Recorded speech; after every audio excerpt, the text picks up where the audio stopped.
Hey guys, welcome back to the channel. This is a story about what if Naruto Black Sharingan Sasuke bashing chunin exams. Before I start, please support for more amazing content and do consider subscribing to my channel and share this video with your friends. This is written by Williamgbirkin and link in the description and support writer. Let's start the video. The sun has just set on the village hidden in the leaves, Konohagakure. It was the day of the genin selection exams. One young yellow-haired boy is in the middle of the woods trying his hardest for his makeup exam. Age Bunshin no Jutsu, Shadow Clone Jutsu. Screamed Naruto. Poof, a dozen clones of him came into existence. Yada. Yelled Naruto. The scroll said that these were solid clones. Better test one out to make sure so I don't fail the exam, he observed. Come here, he told one of the clones. As it walked over, Naruto suddenly charged said clone and kicked it in its face, leaving only enough time for him to see its lightly shocked face before it poofed once more out of existence. Strange, my face kind of tingles like something struck it. Maybe I'll ask Gigi about it later. What should I do now? I've already mastered the jutsu, so I guess I could just rest. Murmured Naruto to himself as he sat on the ground to wait for a teacher to grade his work. About an hour later, a man in black pants and shirt with a green flak jacket, his hair in a pineapple-looking ponytail and a scar across his nose, came into the clearing and found Naruto just napping on the ground. He steals a scroll of powerful and forbidden techniques from the most important person and place in the village, and when I find him he's taking a nap in the middle of nowhere. He asked himself as he walked up to the young blonde. Coughing lightly into his fist, he gathered as much air into his lungs before shouting at Naruto, his head somehow growing as he did so, "You moron, what the hell are you doing?" Naruto, scared out of his sleep, was momentarily terrified, convinced that the village was under attack or something, before realizing he had company. "Iruka-sensei, I found you, Dadabayo," shouted Naruto. The now identified Iruka sighed as he pinched the bridge of his nose, sighing before telling Naruto, "No, I found you. Now what are you doing out here and why did you take the forbidden scroll?" The blonde looked at Iruka with a rather confused expression on his face. "What do you mean, Iruka-sensei?" asked Naruto. "I'm here training for the makeup exam," he said as if it were the most obvious thing in the world, like the color of the sky or the awesomeness of Raymond. "He came out here to train. He's exhausted and was napping when I got here. How long was he working?" "Wait, what? What do you mean makeup exam, Naruto?" asked the scarred man. Naruto smiled as he proudly hefted the large scroll. "Mizuki-sensei said that if I got this scroll from the Hokage and learned a jutsu from it, I could graduate since I failed the normal exam." "That's strange. Why would Mizuki tell him that? Unless all of a sudden the sound of shuriken and kunai being thrown reaches his ears." "Naruto, get down," shouted Iruka as he tackled his student. "Well done, Iruka, I didn't think you had it in you," shouted someone in a tree on the edge of the clearing. He was a silver-haired man in the same outfit as Iruka, but with a pair of gigantic throwing stars on his back. "Mizuki, what is the meaning of this?" shouted Iruka at the silver-haired man. "I've gotten rather bored here, Iruka. This place has been holding me back from day one. So I found a new master, one that will give me power. All I needed was a little gift and all that I ever wanted would be mine." "You're insane, Mizuki," shouted Iruka. "Naruto, let us leave this place and fulfill our every dream. Give me the scroll," screamed the demented silver-haired man. "Don't give it to him, Naruto," yelled Iruka. Tackling Mizuki simply asked, "And why should he listen to you, the one who lied to and hated him all his life?" "Do you want to know why you are hated, Naruto?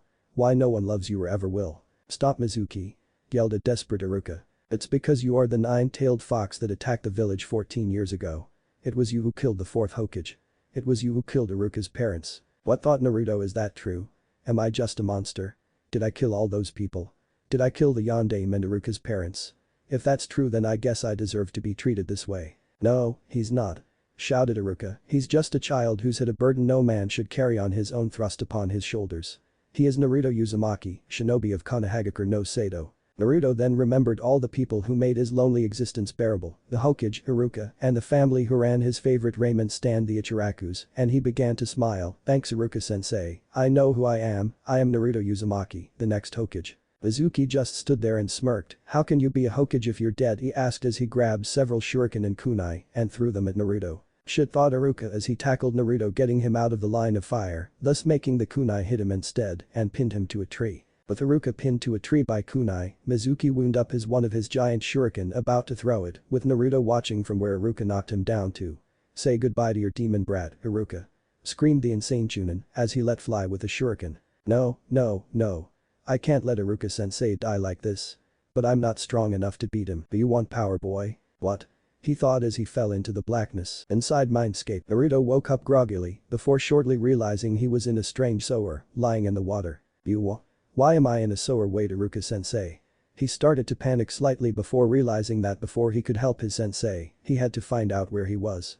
Noticing the water was flowing like a river, he decided to go upstream to see where the source of the water was. Following the pipes, he soon came to a large chamber with an area sectioned off by gigantic metal bars closed with a paper with a kanji for seal on it. Feeling this was important, he walked up to the gate, only to jump back as a large pair of red eyes opened behind it, as well as a large toothy disturbing-looking grin appearing and a deep booming laughter being heard. "So my warden finally graces me with his presence," said the same voice he heard in the forest. "Where am I?" asked Naruto. "We are in your head, Kit. The place that represents your mind," said the voice. "Why, you're the fox, aren't you?" "The Kyuubi no Kitsune," asked a terrified Naruto. "But I am Kit. So do you want my power?" asked the fox. "I do want power, but not yours. I want my own power so I can protect my precious people. If it is not my own, it would be a hollow victory," replied the young blonde. The Kyuubi stared at Naruto for a few moments before bursting out into laughter and saying, "Good answer, Kit, you're a warrior born. Tell you what, I think I'll give you a new power. Don't ask me how it works as I only understand the basics myself. So do you accept?" "That depends on what this power is and what you want in return," said Naruto, slightly suspicious of the giant fox. Once again the fox burst into laughter. "This power is what I believe you mortals call a Kekkei Genkai, and all I want is a chance to see the outside world." Before Naruto could protest such an arrangement, the fox cut him off and continued his speech. "I don't expect you to open the doors right now or anything like that comes later when I eat you. Right now I just want you to tear off a small part of the seal so that I can see through your eyes, smell through your nose, hear what you hear. After 14 odd years of being locked in a cage in the sewers, I've gotten rather bored." "How large a part of the seal?" asked Naruto. "About the size of your thumb," replied the Kyuubi, "and yes, the ripping off a part of the seal thing is a cliché, but I don't care. Isn't a Kekkei Genkai something you get from your parents? If you're asking what I think you're asking, then yes, if you have children then they could have this bloodline as well." "What kind of Kekkei Genkai would I get?" "It is a power called black blood, and it turns your blood black as well as allowing you complete control over it. Again, I don't know what exactly you can do with it, but I can think of a few things, such as forming weapons with it and making a type of armor, or simply surrounding someone with it and crushing them to death, as well as increasing the amount of blood in your body by about triple the amount," Kyuubi explained. "What do you mean triple the amount?" questioned the confused blonde. "The average human adult has 5 pints of blood within their body, little over a gallon. Triple that and you get 15 pints, which is just shy of 4 gallons. You on the other hand are a 14-year-old midget kid, so you don't even have that much. But how would I get it out of my body without cutting myself or getting hurt over and without killing myself due to blood loss?" asked Naruto, a little miffed about being called a midget. "Well, you see, when you use your powers, your skin will open up like a lid and think Kimimaro, and when you're finished getting the blood you'd need, you'd simply close up without a trace, or I'd suggest you put as much into one of those sealing scrolls you mortals are so proud of as you can. As for dying from loss of blood, you'd only need the normal amount to live, which means you essentially have 2 bodies worth of blood to go through before you enter the proverbial danger zone. And that does sound pretty awesome. Alright, I'll do it, Dadabeo," shouted Naruto as he walked up to the gates. He reached up to one corner of the seal and slowly and meticulously ripped off a piece no larger than the last digit of his thumb. All of a sudden, large amount of a red substance started to crawl towards and engulf Naruto. As it touched him, it started to burn and he began screaming from the pain. "HMPH. Did I forget to mention this was going to hurt? Oh, how careless of me," said the fox, without a hint of remorse in his words. Naruto soon collapsed on the floor of his sewer, panting for breath as he glared at the fox. "Is there anything else I should know?" Let's see.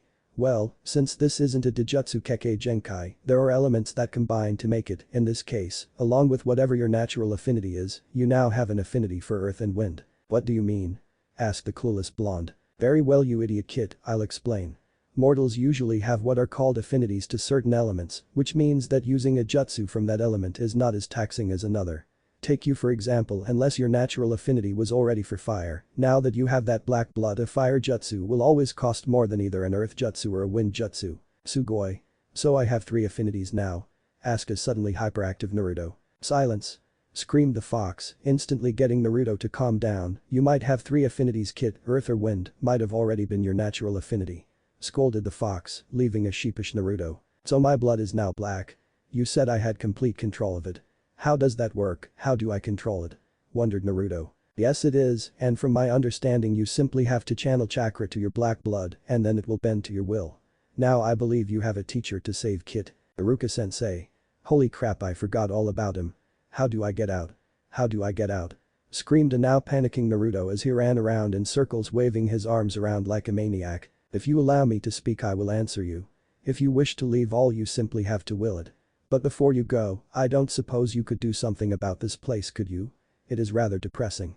Said the fox. I'll do as much as I can when I have the time, promised Naruto, even as he felt once again that he was falling into darkness. Real world. Naruto came to just in time to see that the giant shuriken that Mizuki had let fly had moved perhaps a foot form where it had been before he had met with the fox. Thinking quickly, he remembered the fox's words on how to control the blood and his idea of using it for armor. He jumped between Iruka and the shuriken and held up a hand palm out. He then focused as much chakra as he could into the blood vessels in his forearm and hand and thought about the blood hardening. As Iruka watched in horror and Mizuki watched in glee, the shuriken got closer and closer and then struck Naruto's outstretched hand. But rather than cutting his hand off, it barely cut him before it stopped. Mizuki and Iruka watched awestruck as Naruto tossed the shuriken to the side and growled at the silver-haired man, "Just try to hurt Iruka-sensei, you piece of shit. I'll repay you anything you do to him 1,000 times over." "Naruto. How did you do that?" mumbled Iruka to himself. "What can you do, little fox? You're just a poor little abomination that needs to be put out of its misery. After I kill you I'm going to kill Iruka as well," screamed Mizuki, cackling insanely. "We'll see about that, team," yelled Naruto as he made a classic hand sign, Taju Kage Bunshin no Jutsu, multiple shadow clone jutsu. 1,000 Narutos popped into existence and stared with utter hatred at Mizuki, who was starting to sweat profusely. "Bring it on, little demon. You are nothing compared to my might." Suddenly a strange black substance came out of and covered every Naruto's cut right hand, covering his arm up to the elbow. After every Naruto had his arm covered, they charged the silver-haired man. One ass-kicking later, the beaten and bloodied Mizuki lay on the ground as a sweaty and exhausted Naruto stood panting over him. He then walked over to Iruka and said, "I did it," before pulling all the kunai out of his friend. "Naruto, can you sit down and close your eyes?" asked Iruka to a very surprised Naruto. "Sure, Iruka-sensei," said Naruto. Soon he felt a strange weight on his head and had to resist the temptation to look. "Alright, Naruto," said Iruka, causing the blonde to open his eyes. The first thing he noticed was that Iruka no longer had his hit I-8, which caused him to feel his forehead. He then started to tear up as he felt Iruka's hit I-8 on his head. "Congratulations, Naruto. You passed this year's Genin selection exam," said Iruka with a proud smile towards his favorite student. He was then tackled to the ground by an ecstatic blonde blur, which was laughing merrily. Naruto, how did you do that anyways? The thing with the shuriken and your arm?" wondered the scar-faced man. "Oh, that's easy, Iruka-sensei.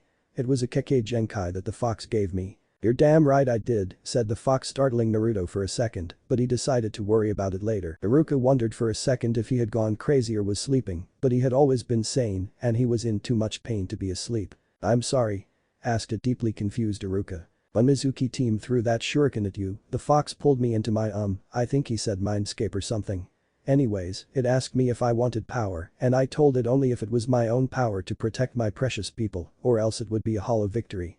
It then gave me a bloodline which allows me to freely control my blood as well as tripling the amount of blood in me. He then told me that if I didn't have it before then I have both an earth and a wind elemental affinity. It then said that I can give the ability to my kids if I had any." The new genin ecstatically explained to his sensei. "Interesting, Naruto. Well, now that this whole fiasco is over, how about we give the scroll back to Hokage-sama and then go have some ramen to celebrate?" "Yada, ramen," screamed the blonde while going to pick up the almost forgotten forbidden scroll. As they left for the Hokage's office, neither one noticed nor cared that the Hokage's elite forces, the Anbu, showed up and took Mizuki away. At the Hokage's office, Hiruzen Sarutobi, otherwise known as the Sandaime Hokage, looked at the young man who he considered a grandson and his teacher as they explained the events of the night. "And then Naruto picked up the scroll and we came here, Hokage-sama," finished Iruka, who was standing at attention in front of the Hokage's desk. "Very well. Mizuki has been apprehended and been placed in a cell at the T&I department.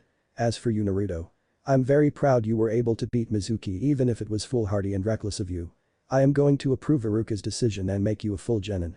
I am also going to give you the mission pay for a B rank and put one on your record. Report tomorrow at the academy at 10 to receive your team assignments.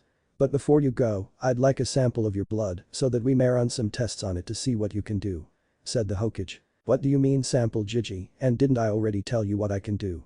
asked a thoroughly confused whiskered genin. Well Naruto, some abilities have uses that can only become apparent after serious study and deliberation.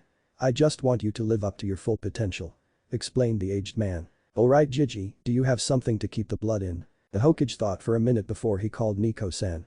After he called a young woman with purple hair and a cat mask appeared kneeling before the Hokage and asked, "What may I do for you Hokage-sama? Do you have some kind of container that we may use for a sample of Naruto's blood?" asked the Hokage. "No I do not sir, but Tora is a medic, so he may have one," she replied as a man in a tiger mask appeared with a glass vial. "Naruto, can you put some blood in the vial or do you need some sort of assistance?" asked Hiruzen. "Thanks Gigi, but Kyuubi told me how to do this," he said excitedly as he held out his left hand palm up. After about 3 seconds 2 bisecting lines appeared on his palm and the skin split and blood flowed out. The 4 adults in the room looked worryingly at Naruto only to see that he didn't look uncomfortable in the slightest. After an amount of blood had come out his hand closed without even so much as a scar. Fascinating thought the Hokage and Tora. The blood then began to hover in the air in a sphere about 3 inches across and Naruto started to sweat from the concentration needed to do this. The blood then began to flow into the vial.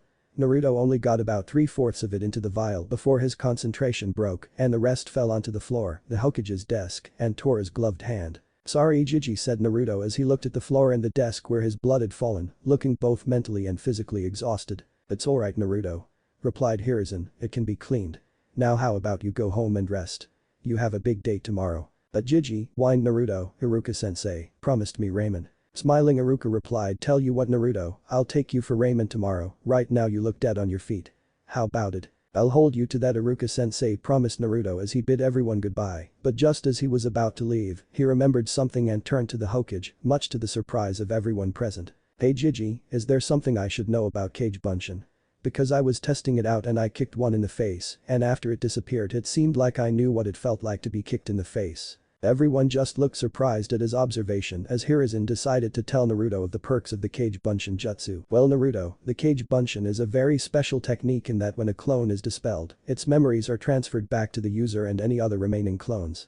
So anything that you the clones do you learn as well." Naruto scrunched his face up and thought, then asked, "So if one of the clones memorized a book and then dispelled, I'd memorize the book as well?" The others just looked surprised at his observation. "Yes Naruto, that is exactly correct, it also works with jutsu or chakra control exercises. If a clone masters something then you get the experience and you master it as well. Something that would take 2 hours would only take 1 with a clone and something that takes a year would only take a month with 12. It is a great training tool and since you have such high chakra levels you could make hundreds of clones and you could master pretty much anything easily." At this point Naruto had sparkles in his eyes as he considered the possibilities of what his Gigi had said and then he grew slightly confused. "Gigi? What are chakra control exercises?" The Hokage looked slightly exasperated and simply told Naruto that he would tell him next time Naruto came for a visit. After some grumbling on Naruto's part he left to go sleep. After Naruto had gone he turned to Tora and told him with the utmost seriousness and a tone that said, "Do not fuck this up, I need you to go to the hospital and have the leading hematologist run every single test imaginable twice on this sample, I don't care if he's sick with only hours to live. This power was born of the fox and I don't want any unneeded complications. Do you understand me Tora?" "Hi, Hokage-sama," said Tora as he disappeared to do as the Hokage told him. After he left Hiruzen dismissed Nico, sighed and turned to Iruka, "What do you think, can we trust Naruto's new powers?" Iruka thought for a moment before replying, "We may not be able to trust his new ability, but I place every trust imaginable in Naruto." "I agree Iruka, but it is better to be safe than sorry, I'm going to be putting a tail on Naruto for a while to make sure his new ability doesn't have drawbacks," said the now rather solemn Hokage. "How long will this tail be on him?" asked the chunin. Hiruzen thought about it and said, "Until his first C-rank mission." Iruka seemed to accept that and bid the Hokage good night. After he left, the Hokage swiveled his chair to face the window and sighed. It's going to be a long next few days. After Naruto had done all the things necessary to go to bed he curled inside and just as he was about to drift into unconsciousness, "Kid, we need to talk." Naruto's bedroom, "Kid, we need to talk." Mindscape, Naruto once again felt himself falling into the darkness, except this time he rather welcomed it. He again found himself in front of the cage. "What do you want furball?" asked a tired Naruto. "Screw you kid, I just wanted you to make good on your promise to fix this abysmal sewer," retorted an annoyed fox demon. "What do you want me to do?" inquired the blonde. "I don't give a damn as long as there's more green," grumbled the fox. Naruto thought for a moment and then closed his eyes. When he opened them up it was an improvement. They were now in a cave with the stalactites and stalagmites acting as the prison bars with sunlight pouring in through holes in the ceiling, which allowed moss to grow all over the place. One thing that was similar was the steady drip, drip, drip of water upon the small pools that were everywhere. All in all, it was a rather beautiful place for those poetically inclined. Which sadly neither inhabitant was. "What the hell is this?" roared Kyuubi. "It's the best I could do on such short notice, and if you don't recall, I had a life or death struggle not 2 hours ago. I'm tired and I want to sleep. Also you said you didn't care as long as there was more green," argued whined Naruto pointing to the moss. The fox, realizing the blonde had a point as well as not liking his own words being used against him, decided to remain quiet. "So may I leave now?" asked Naruto. "Not yet, kid, I want to have a word with you about your conduct as a ninja. I want you to get your head in the game. Act serious, I have a reputation to uphold." "What do you mean, Kyuubi? I do take being a ninja seriously." "No you don't, kid. You treat it as if it were some big game. Well, newsflash, it's not. It's a life filled with death and isolation. In your time you will have to kill and you will most likely also be killed. And before you say otherwise, look at your Jiji, how many shinobi are his age? How many are half his age?" Naruto sat there trying to think of a comeback. "Listen to me and maintain my image and I will do all I can to help you, but know this. If I catch you slipping up, I will devour your soul in an instant. Do I make myself clear?" Naruto after a moment's thought nodded. "Alright Kyuubi, if you think you can help me, I will do as you say. But so help me, if you lead me down what I think is the wrong path I will not hesitate to turn around," said Naruto to the fox, with eyes shining with determination. After a brief stare down both parties grinned, this was going to be an interesting relationship. The next day, as Naruto woke from his slumber he began to remember the events from last night. "Man, that was one crazy dream," he said as he began stretching. "I agree with you, kid, I am too good to be true," said the kitsune, startling Naruto enough where he fell out of bed. "What the hell?" yelled Naruto as the Kyuubi laughed at him from inside his head. "Wow kid, you really are dumb as a brick," said the Kyuubi ignoring the indignant "Why weren't you supposed to do something today?" "Oh. I get assigned to my genin team today," shouted the ecstatic blonde ninja. As he started to get dressed he suddenly found himself flinching at the sharp reprimand coming from within his head. "I swear to whichever god you believe in most that if after today you wear those disgusting orange eyesores, I will follow my brother and give you such horrible nightmares you won't sleep for month. What's wrong with my jumpsuits?"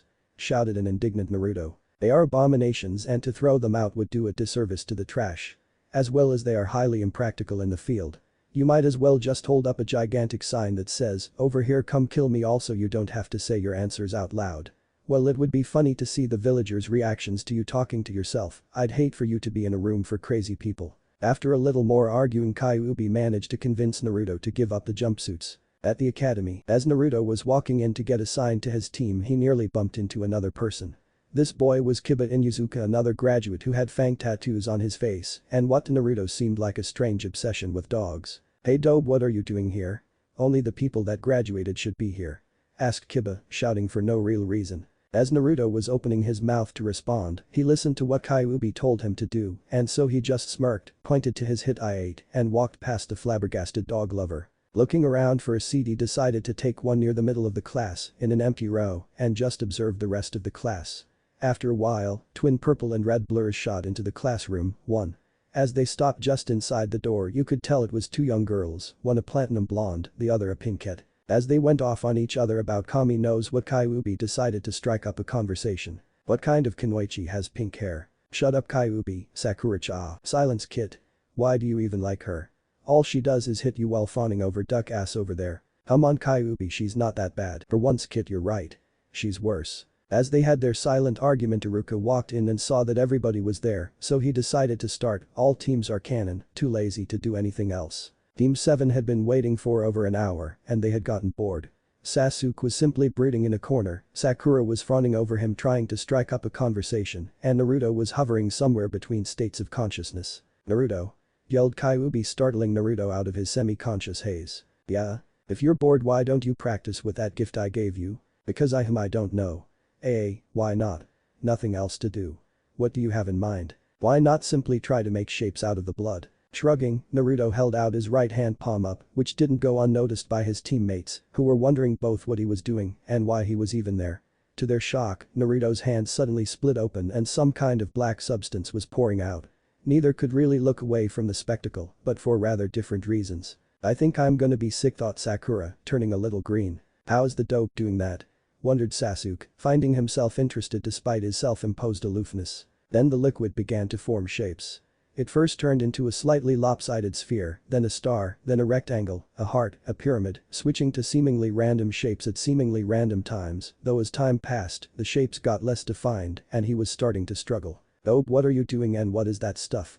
Sasuke asked rather awkwardly. "Well team, I'm trying to control it and as for what it is. It's my blood," he said casually as if simply remarking on the weather, though his new comrades almost drew up. "What the hell, why is your blood black? I mean I've seen it before and it was red, and how the hell are you controlling it?" Screeched the pink-haired Kunoichi, nearly deafening both of the males. "Worse, shut up." After digging in his ear with a finger so he could hear again, he simply responded, "It's my Kekkei Genkai, I unlocked it last night." For his part he and Kyuubi were holding their laughter in at their flabbergasted expressions. Sasuke was the first to come out of his stupor and seemed to take it personally that the dope could have a bloodline and that he unlocked it before Sasuke himself unlocked his, so he once again retreating to a corner to brood. Sakura returned to the world of the living a few minutes later and decided not to believe him since him having a bloodline would put him somewhere near her Sasuke-kun, not at the same level of course, but close enough. Naruto was simply content to, for the moment, ignore his companions and focus on his new training, trying to keep his focus and make more and more complex shapes. But he could only keep his focus for at most a few minutes and make the most basic of shapes. And then the fun of his teammates bickering over dating rights would begin again and would make it harder for him to do anything. This was the scene that Kakashi walked in on another hour and a half later. A black-haired one in a corner seeming angry for some reason, a pink-haired Kunoichi fawning all over him outrageously, and the third blonde one sitting near the windows with a black mass hovering over his hand, forming shapes. Kakashi had been told of Naruto's new abilities, yes. But being told was one thing, seeing was another. Well, he was slightly intrigued, he hid it well behind his mask of indifference. "Team 7?" he lightly asked, which apparently startled the new genin. As the brooder shot to his feet, the pink-haired one jumped so hard she fell out of her chair and Blondie lost all concentration and the black liquid just fell to the desk. "You know you're cleaning that right?" deadpanned the jounin. After some mild cursing he continued with, "Meet me on the roof in 5 minutes." Before vanishing in a swirl of leaves. "So how about we introduce ourselves, you know, likes, dislikes, plans for the future, dreams, things like that," said Kakashi lightly. "Well sensei, how about you do it first and show us how it's done?" asked Sakura. Alright, my name is Kakashi Haddock, I like many things, I dislike a few things, and I really don't have a dream. Now you pinky." Slightly miffed at the nickname and the lack of information, Sakura said with some obvious strain in her voice. "My name is Sakura Haruno, I'm the best Kunoichi in the class. I like Sasuke and hate Naruto and my dream for the future." Well, she looked at Sasuke at this point and gave a squeal that sent a slight shiver down the spine of the three men. Pointing at Sasuke he said, "You're up sunshine." Sasuke fed and began, "My name is Sasuke Uchiha and I don't have very many likes, which means I have a large number of dislikes. I don't have a dream, but I do have an ambition.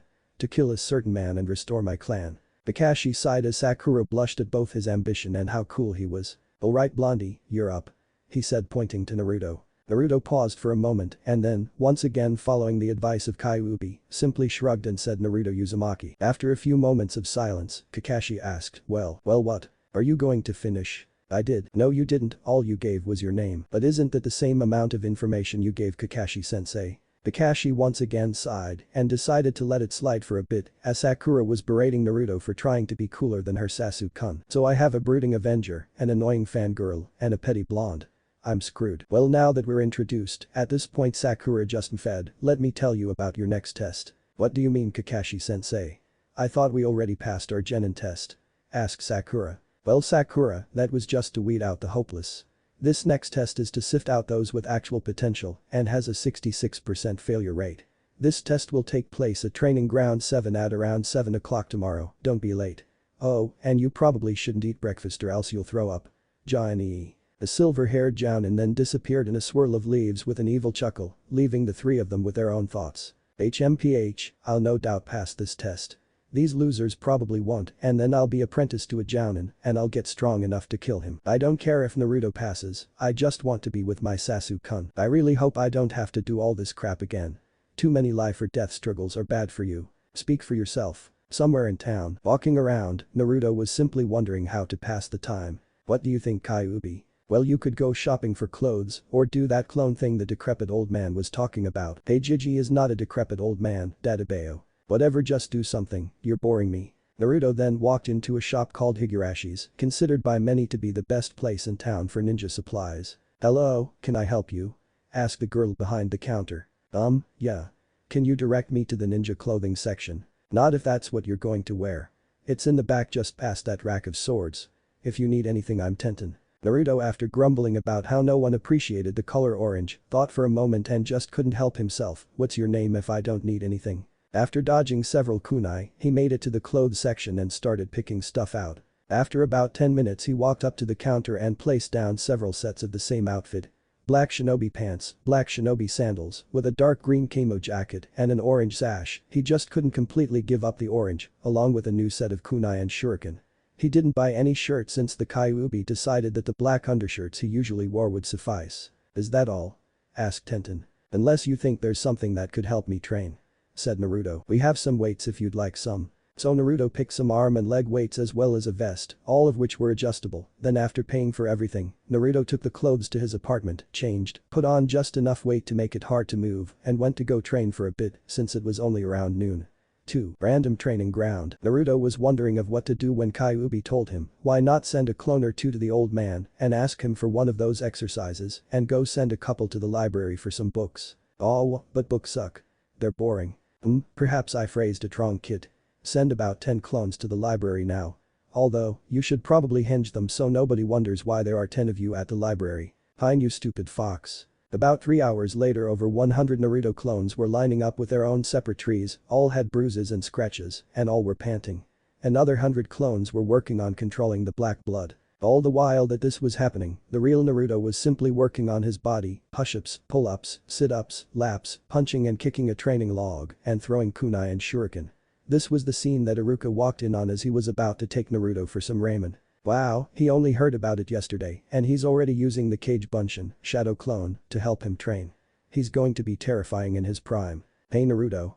How about we get that ramen I promised you and you can tell me about your new sensei?" "Sure Iruka-sensei, just let me do something," he responded as he turned back to his clones. "Alright, if you're almost out of chakra, dispel. The rest of you henge and go to the library and just read whatever." At this point most of the clones dispelled, leaving only around 10 with the original Naruto and those at the library, giving them a massive case of memory overload and a huge headache. What the hell?" screamed the blonde. "Well, that's what happens when you get several weeks worth of memories in a single second," explained Iruka. "So dispel slowly next time, right?" "Yeah." Naruto's apartment next day. Naruto was about to leave when Kyuubi asked, "Kid, why haven't you eaten anything?" "Well, Kakashi-sensei told us not to since we would puke." "No, he suggested you not eat. There is a rather large difference. Besides, if he is going to work you as hard as he said, then you're going to throw up regardless of whether or not you have something in your stomach, and if he's as late as he was yesterday, then anything you eat now will have been mostly digested by then." "I suppose you have a rather good point, Kyuubi. Do you think I should send some clones to the library now?" "Sure, kid. You should also leave a number here to practice wall walking and then ceiling walking." Training ground. "Hello Sakura-chan, team," said Naruto casually. "Oh, what are you wearing?" asked Sasuke. "Yeah, Naruto. Stop trying to impress me. It's not going to work. Sasuke is my one and only," yelled Sakura. "Why is the first thing you think when you see me doing something different is that I'm trying to impress you? Are you really that full of yourself? How could I not have noticed? Because you're a moron." "Because that's the usual reason," replied Sakura smugly. Naruto shrugged, not able to deny the truth behind the words, and simply said, "I felt like a change. I'm a ninja now, so I should at least look the part. Whatever dope, new clothes or not, you're still going to fail this test. Once a loser, always a loser." Naruto shrugged again and sat in the shade to work on his blood control, which with the work of his clones, had increased dramatically. 3.5 hours later. Training ground. "Yo," said the silver-haired Jounin. "You're late," screeched Sakura. Well, my alarm clock was broken," he said as he pulled one out of his hip pouch which was working perfectly, and a pair of bells. "Alright, your job is to get these 2 bells from me before noon, which is an hour and a half away. If you can't get a bell in that time, you will be tied to a stump and I will eat your lunch in front of you." As Sakura and Sasuke's stomach growled, all 3 genin had the same thought. "So that's why he didn't want us to eat." Everyone noticed that Naruto's stomach hadn't growled and stared at him. Naruto, for the umpteenth time that day, shrugged and said, "It was only a suggestion. You only have to get 1 bell. There are only 2, so one of you will definitely be tied to the stump and the person who doesn't take a bell fails. So at least one of you will be sent back to the academy." If you want, you can use shuriken and kunai, you won't succeed unless you're actively trying to kill me," said the Jounin, much to the shock of the three genin. "But, you'll be in danger. Shuriken and kunai are lethal weapons," shouted the smartest member of the team, Sakura. "I highly doubt that, in fact, I'm pretty sure you're more in danger of hurting yourselves with those pointy objects than you are of hurting me," he replied cheerily. At this the three genin were seething and ready to attack the man.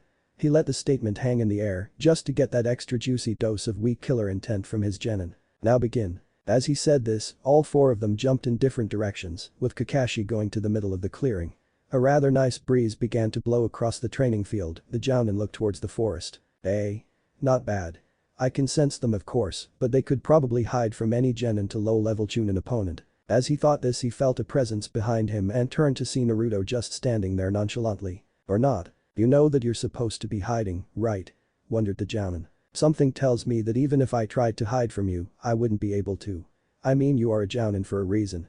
If a genin could sneak up on you, then you suck at your job," said the boy to the Jounin. "Thanks for bringing up that point, Kyuubi," thought the boy to his demon. "No problem, kid, though I am going to have to stop spoon-feeding you the answers," said the Kyuubi. "Oh, you caught that?" asked Kakashi. "There's also no way that a fresh from the academy genin could so much as touch you without a direct line to Lady Luck, so something else is going on. I don't know what that something else is, but there you go. Impressive, he figured about half of it out. I'll have to silence him before he can tell the others," thought Kakashi. "As a Jounin sensei, I am supposed to teach the 3 basic shinobi arts. Lesson 1, Taijutsu," he told Naruto as he placed one of his hands into his hip pouch. "Isn't Taijutsu hand-to-hand combat? So why would you be reaching for a weapon?" asked Naruto. "A weapon? Aren't you cocky? You are nowhere near the level required for me to use a weapon on you," replied Kakashi as he pulled out an orange book with the title Icha Icha Paradise. Sensei. Why do you have a book?" asked the confused as all hell genin. "Why, so that I can figure out what happens in the end," responded the silver-haired Cyclops. But this blatant disrespect, Naruto proceeded to pull out 2 kunai and shuriken and throw them at the man. He then pulled out another kunai and charged as Kakashi caught one of his kunai, blocked the rest of the projectiles with it, and then dropped it. When he reached the Jounin, Naruto quickly tried a horizontal slice to cut the man's head off, which was even more quickly ducked under. Naruto then twisted his body in order to heel kick the man, which Kakashi dodged by moving to his left. Naruto then took another swipe with the kunai only for the man to jump backwards. Naruto used the momentum for his swipe in order to spin full circle to increase the power when he threw his kunai. But no one was there. All of a sudden Sakura burst out of the bushes screaming, "Naruto, behind you." At this Kakashi started saying, "To law," before getting interrupted by 4 black spikes shooting out of Naruto's back. "Shit. He has way more control over it today than he did yesterday," Kakashi screamed in his mind. "What were you saying, Kakashi-sensei?" asked Naruto before getting curb stomped into the river. "Well, that didn't go as planned," thought Naruto to himself underneath the water. "What the hell did you expect? You said it yourself, you wouldn't be able to lay a finger on that guy. So what am I supposed to do?" Naruto thought back as he used chakra to stick to the bottom of the pond. "Think about what he said, there are 2 bells but 3 of you, which would be a 66% pass rate, but yesterday he said it was 9 out of 27, which is 33%. That means that either only 1 of each team will pass, or 3 out of 9 teams of 3 will pass. Now, what does that mean? How the hell should I know? The only thing I can think of is that we are supposed to work together. But, having only 2 bells would make it so that we would fight." "Exactly, kid, what better way to defeat your enemies than to pit them against each other? You may have a point there," responded the blonde as he ceased using chakra and started to swim to the surface. "Did he drown Naruto?" was the combined thought of the 3 people above the water as Naruto hadn't surfaced in over a minute. All of a sudden a number of shuriken began to shoot out at Kakashi, which he simply caught. So you were simply trying to get me to lower my guard, thinking that you had drowned?" asked the man. "Not really, I was just thinking, and I think I may have figured out the true nature of this test." "Oh? And what's that?" "I really don't see the need to tell you," responded the whiskered genin as he charged the man with what appeared to be a staff made of his blood. As the two were having their conversation, Naruto came up on Sasuke and Sakura at the same time and said the same thing. "We need to work together. Whatever dope, I don't need dead weight and you'll just hold me back," said Sasuke as he went off to find a good place to fight Kakashi, leaving the clone to dispel itself. "No way in hell, Naruto. The only one I'll work with is Sasuke-kun," screeched Sakura as she went off into the forest to get away from another Naruto clone, who also dispelled itself. "Well, what do you know, he really did figure it out," thought Kakashi as he dispelled the clone that had been distracting him. What to do, what to do? What do you think, Kyuubi?" Asked Naruto from his position in a clearing. Maybe you should wait until they get their asses kicked and then ask again. Responded the fox. After having a rather pleasant discussion about which type of meat is the best, Naruto said pork while Kyuubi said rabbit. They hear a scream. Looks like Sakura is out of the running. Thought Naruto to the Kyuubi. Probably, let's go wake her useless ass up. Kyuubi commanded Naruto. Searching through the forest, Naruto felt a large flare of chakra, so team is fighting too huh? I'll find Sakura first and then go scrape him off the forest floor. Soon enough they come upon an unconscious Sakura and began shaking her to get her awake. Sakura-chan, you need to get up, we need to work together. Soon enough, Sakura began to stir. As she was waking up she started to mumble and then without warning, pounced on Naruto, screaming Sasuke-kun. After realizing what was going on, she immediately let go and slapped Naruto. Naruto, what are you doing you pervert? Stop trying to feel me up while I'm unconscious. She scolded. What did I do?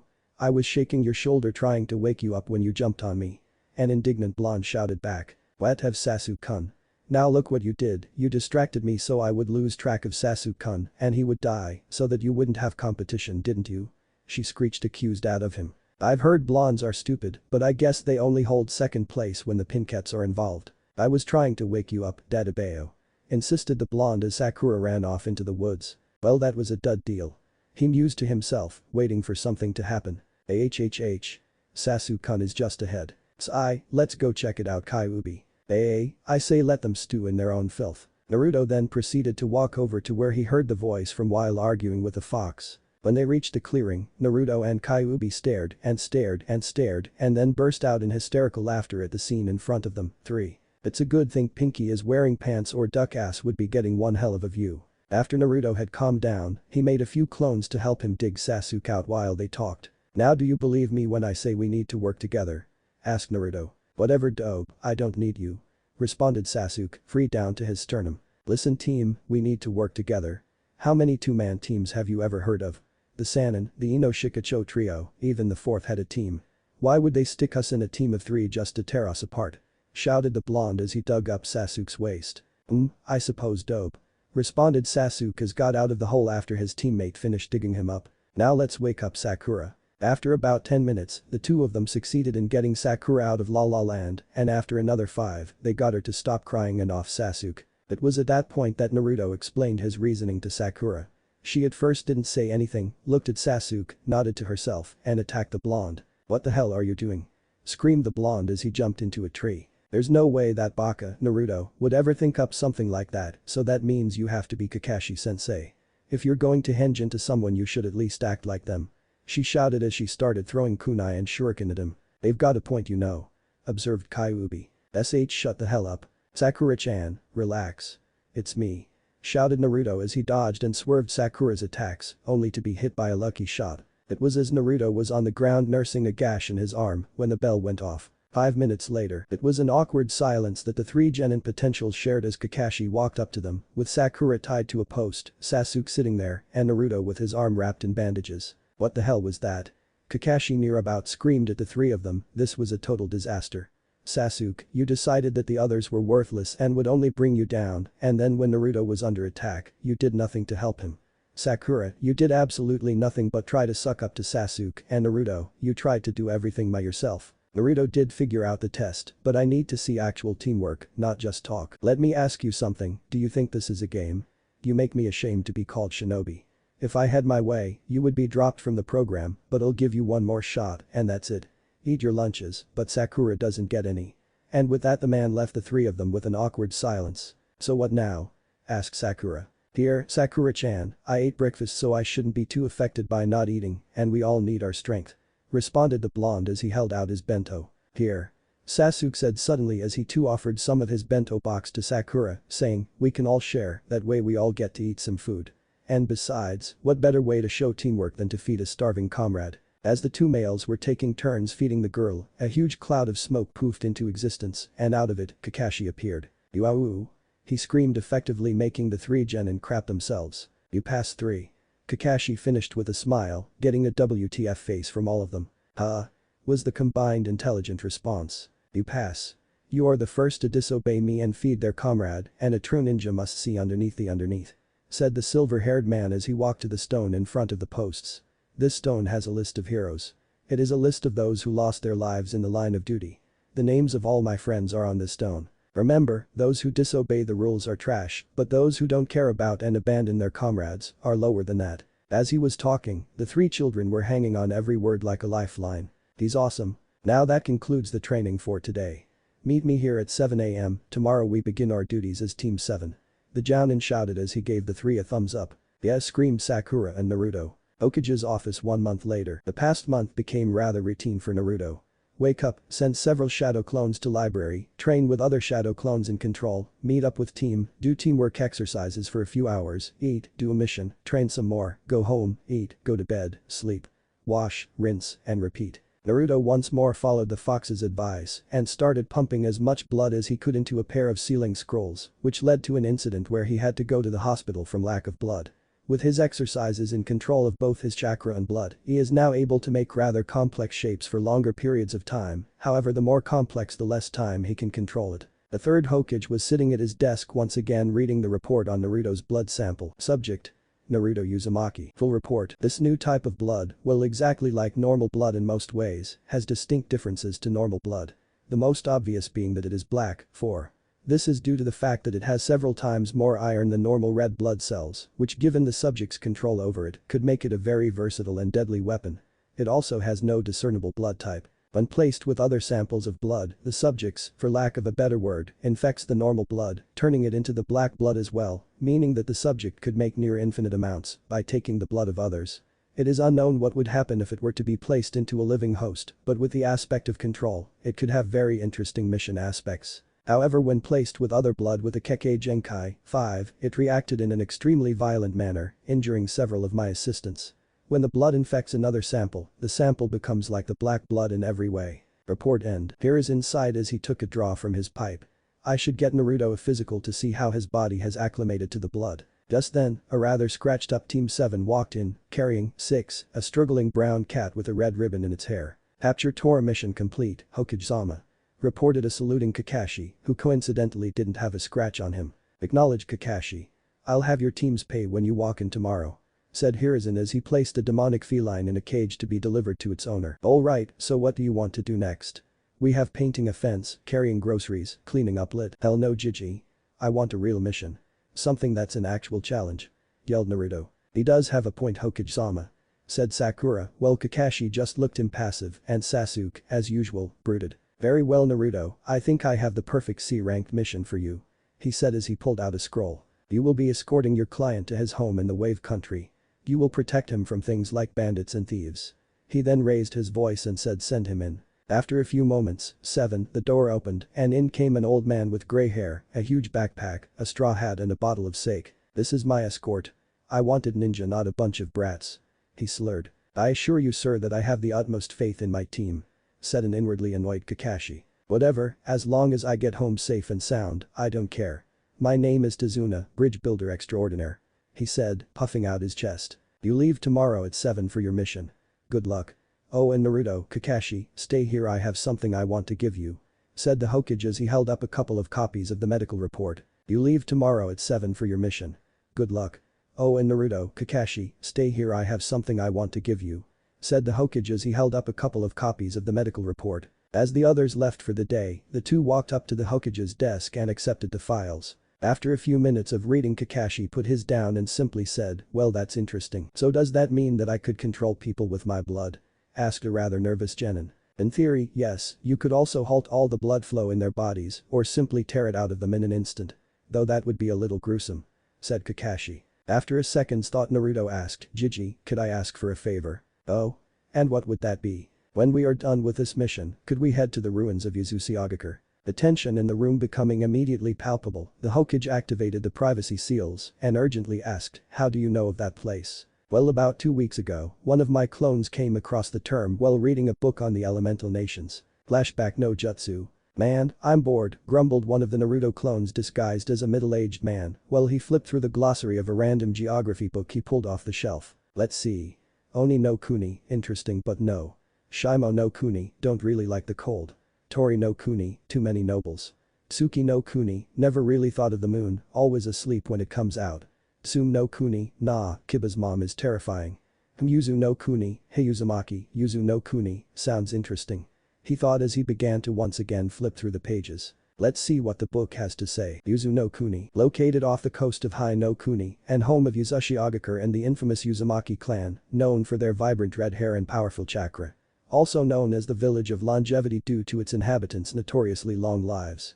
The shinobi of this village were also notorious for their skills in fuinjutsu, which allowed them to do things with chakra thought impossible beforehand. The village was well known for its relationship with Konohagakure, with the Uzumaki being one of the 3 clans which helped found it, along with the Senju and the Uchiha, as well as for the Uzumaki clan's relationship with the Senju clan, with the first Hokage marrying one of its members. In fact, this relationship between villages led to the Yuzushi Agakure symbol being put on the flak jackets worn by chunin and jounin level shinobi of Konohagakure as a symbol of trust and friendship between the villages. Unfortunately, the village was destroyed and its people if not wiped out, then scattered to the winds during the Second Shinobi War, which has had a major impact on the world of shinobi and fuinjutsu, which may never be recovered. Why my clan was famous?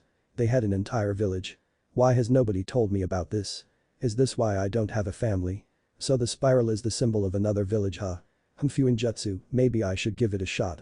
I wonder if I could ever visit the place where my ancestors lived. The place which could have been my home. Thought the clone as he dispelled. Flashback no Jutsu Kai. After that, I decided to learn some more about fuinjutsu and Yuzushi Agakure. I've actually been able to make some stuff, but this is it. Explained Naruto as he pulled out 7 small sealing scrolls, 2 of which had his Kaketsu sealed inside, and a mass of exploding notes. Naruto, how long have you been able to make those things?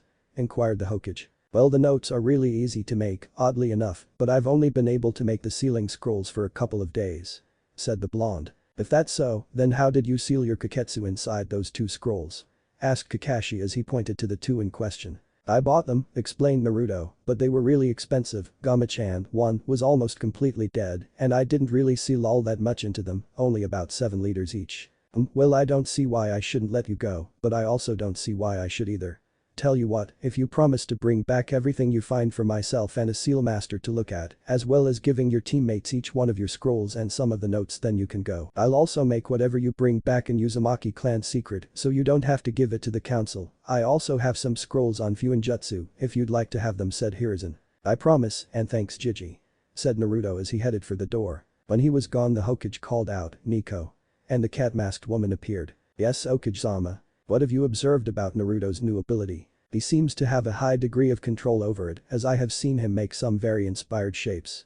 I have also watched him make several different weapons such as a claw, a katana, a tanto, a scythe, and an adachi.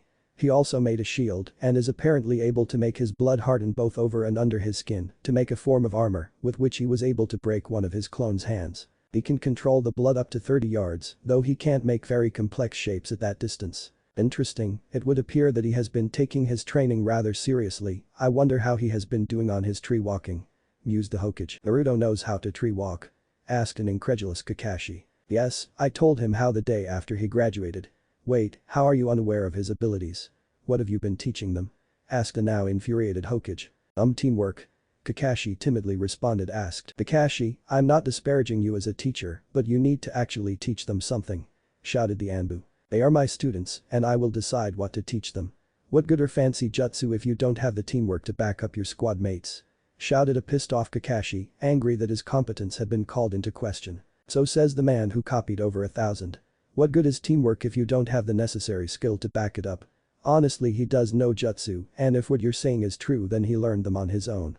Scrolls are teaching him more than you are. Shouted the equally furious Nico. Kakashi, you need to actually teach your students more than just how to be good squad mates. After they pass the chunin exams, they may never be on the same squad again. Said the Hokage in an even tone. Kakashi simply huffed and left. So what jutsu did you see Naruto performing? Asked Hiruzen. Well, he knows a few wind techniques such as Futen, Tatapa, wind style, Great Breakthrough and Futon, JKSHM, wind style, Beast Wave Palm, as well as a few earth jutsu such as Doten, Ganchikram no Jutsu, Earth Sill, Earth Pillar Prison and Doten, Dirixum, Earth Style, Rising Stone Spears. Interesting, perhaps I should get Jiraiya teach Naruto a few things if Kakashi doesn't. Like what? A few more shadow clone techniques like Shuriken Cage Bunshin, Shuriken Shadow Clone, Kunai Cage Bunshin, Kunai Shadow Clone, and Bunshin Daibakuha, Clone Great Explosion, some more seals, and how to control his tenant's chakra. Responded the old man. I just hope Kakashi comes to his senses and actually decides to teach them. So do I, Nico. So do I. Next day main gate 7 AM. Hello Tazuna. Hey Sakura-chan, team, I've got something for you. Said Naruto as he walked up to the gate. What could you possibly have for us that would be of use, dope, and where's your stuff? Asked a skeptical Sasuke. This is going to be a long mission and I'm not letting you borrow anything. Yeah Naruto. Yelled Sakura, agreeing with Sasuke for the sake of agreeing with Sasuke. Here. Said Naruto as he tossed them each a scroll. A scroll? Wow, you want us to read? Thanks Naruto. Drawled Sakura, voice dripping with sarcasm only the biggest of morons wouldn't catch. It's a sealing scroll. Said Naruto, slightly irritated. You use it to store things so that you don't actually have to carry as much, allowing you to travel faster and without as much strain. I have a few others, one of which has all my stuff in it. Wow Naruto, where did you get it? Asked Sakura. Naruto shrugged and said, I made it. HMPH, yeah right dope, if you made this then it's not going to work. You probably just bought it somewhere and said you made it so you don't seem as useless. Jabbed Sasuke. Yeah Naruto. Shouted Sakura again. If you don't want them then give them back. Said Naruto. No way Naruto, these things are valuable. Shouted Sakura. They are? Asked Naruto. I just thought the store where I got my first two was really overpriced. Well if you did make them you could sell them.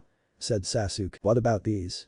Asked Naruto, pulling out around 100 explosive tags. What the hell are you going to do with all of those? Screamed a panicking Sakura. I don't know. Set 'em off. Responded Naruto. Where?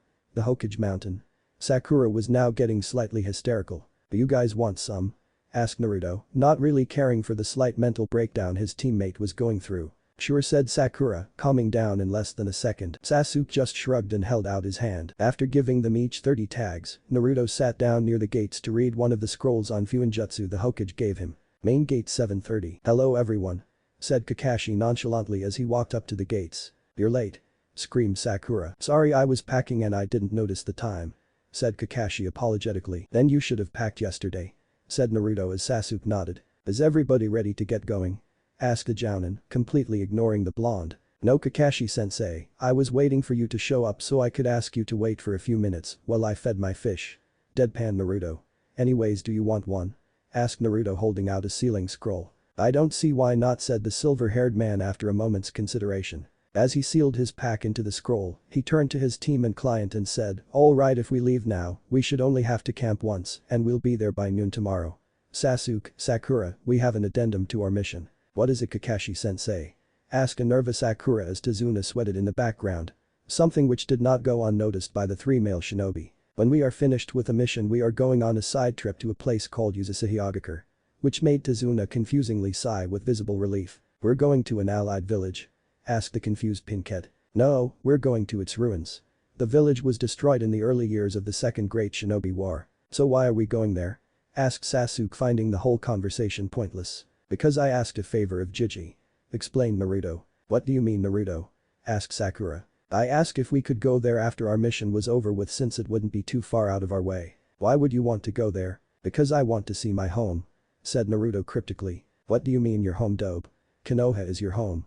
I'll give you 3 guesses as to who said that. It's the village where my clan came from, said Naruto. What clan? You don't have a clan, you're an orphan. Said Sakura. Naruto sighed as he pulled out the book he found 2 weeks ago, turned to the pages on Yuzu, and held it out to Sakura. As she read, with Sasuke reading over her shoulder, their faces went through several changes, not the same ones at the same time of course, confusion, shock, disbelief, disdain, anger, fear, and fascination being some of them. What? Naruto's clan helped found Konoha. Why weren't we taught this in class? If this is any indication then I seriously need to stop harassing him before he goes postal on me. HMPH, whatever. Couldn't have been that strong if they were wiped out. Well, now that that's settled, let's get on with the mission. Random location on the road. About 5 hours later, Team 7 was on the road to Wave's border. Naruto took the lead with Sasuke, Sakura and Tazuna in the middle. Kakashi took the rear, making sure no one snuck up on them. "Sensei, does Wave have shinobi or a cage like Konoha?" 2, asked a curious Haruno. "No Sakura. Wave is more of giant port than an actual village. They don't have a shinobi academy, therefore no shinobi. Unfortunately, it also means that Nukenin tend to hide out there," said Kakashi without a care in the world while reading his book. Sakura paled when she thought of fighting renegade ninja. Sasuke just smirked in anticipation. Only the 5 great nations are allowed to call their leader a cage or shadow. Hono Kuni, the land of fire, has Konohagakure, the village hidden in the leaves, and the Hokage, or fire shadow Kase no Kuni, the land of wind, has Sunagakure, the village hidden in the sand, and the Kazukage, or wind shadow Kaminari no Kuni, the land of lightning, has Kumagakure, the village hidden in the clouds, and the Reikage, or lightning shadow Tsuchi no Kuni, the land of earth, has Iwagakure, the village hidden in the stones, and the Tsuchikage, or the earth shadow, and finally there's Mizu no Kuni, the land of water, with Kurigakure, the village hidden in the mist, and the Mizukage, or the water shadow, said Naruto, who was also reading a book like his teacher, but it wasn't a smut one. Soon the group came across a puddle. That's weird. Why is there a puddle there? We haven't had rain in days, it's a hot dry day, and we're nowhere near a water source. Plus the ground is dry and dusty, so it should be absorbed into the ground by now. Realizing that something must be up, he looked back at Kakashi and made the slightest of motions with his head, gesturing towards the puddle. Kakashi, astounded that Naruto noticed, simply nodded his head almost imperceptibly. Let's see what you can do, Blondie. Suddenly two people with the scratched headbands that signified they were missing nins of Kurigakure came out of said puddle and wrapped Kakashi in an odd chain. One down, said the one with his right hand in a strange gauntlet. As they tore Kakashi to shreds. To be continued.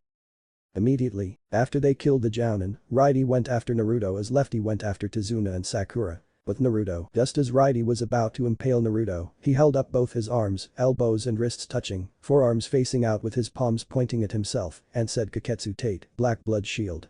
And with that, channels the length of his forearms opened on each of his arms, spewing out black blood to make a circle that was around 3 feet wide and 1 inch thick. As Righty's gauntlet bounced off the shield with a loud clang, Naruto put both palms on the black mass and said Kaketsu Kusari, Black Blood Chain, making a large number of tendrils come off of it and wrapping around the missing nin. But Sakura and Tazuna, with Lefty barreling down on her, she did the only thing she could think of doing and placed herself in between Tazuna and the left-handed missing nin. After she did this, Sasuke appeared out of nowhere and kicked the man in the head. As he was sent flying, the Uchiha Genin went through a series of hand seals and finished with Tiger and screamed the name of his jutsu, Kaiten. Kankakik no Jutsu, Fire Style. Grand Fireball Jutsu. After the fire died down, Sasuke turned back to his companions and wondered why Sakura looked so horrified. Turning back, he saw Lefty with his claw 6 inches away from his chest. Unable to react, he could only stand there as his life flashed before his eyes. No, I can't die here. I still need to revive my clan. I need to kill him. All of a sudden the attack looked to be in slow motion.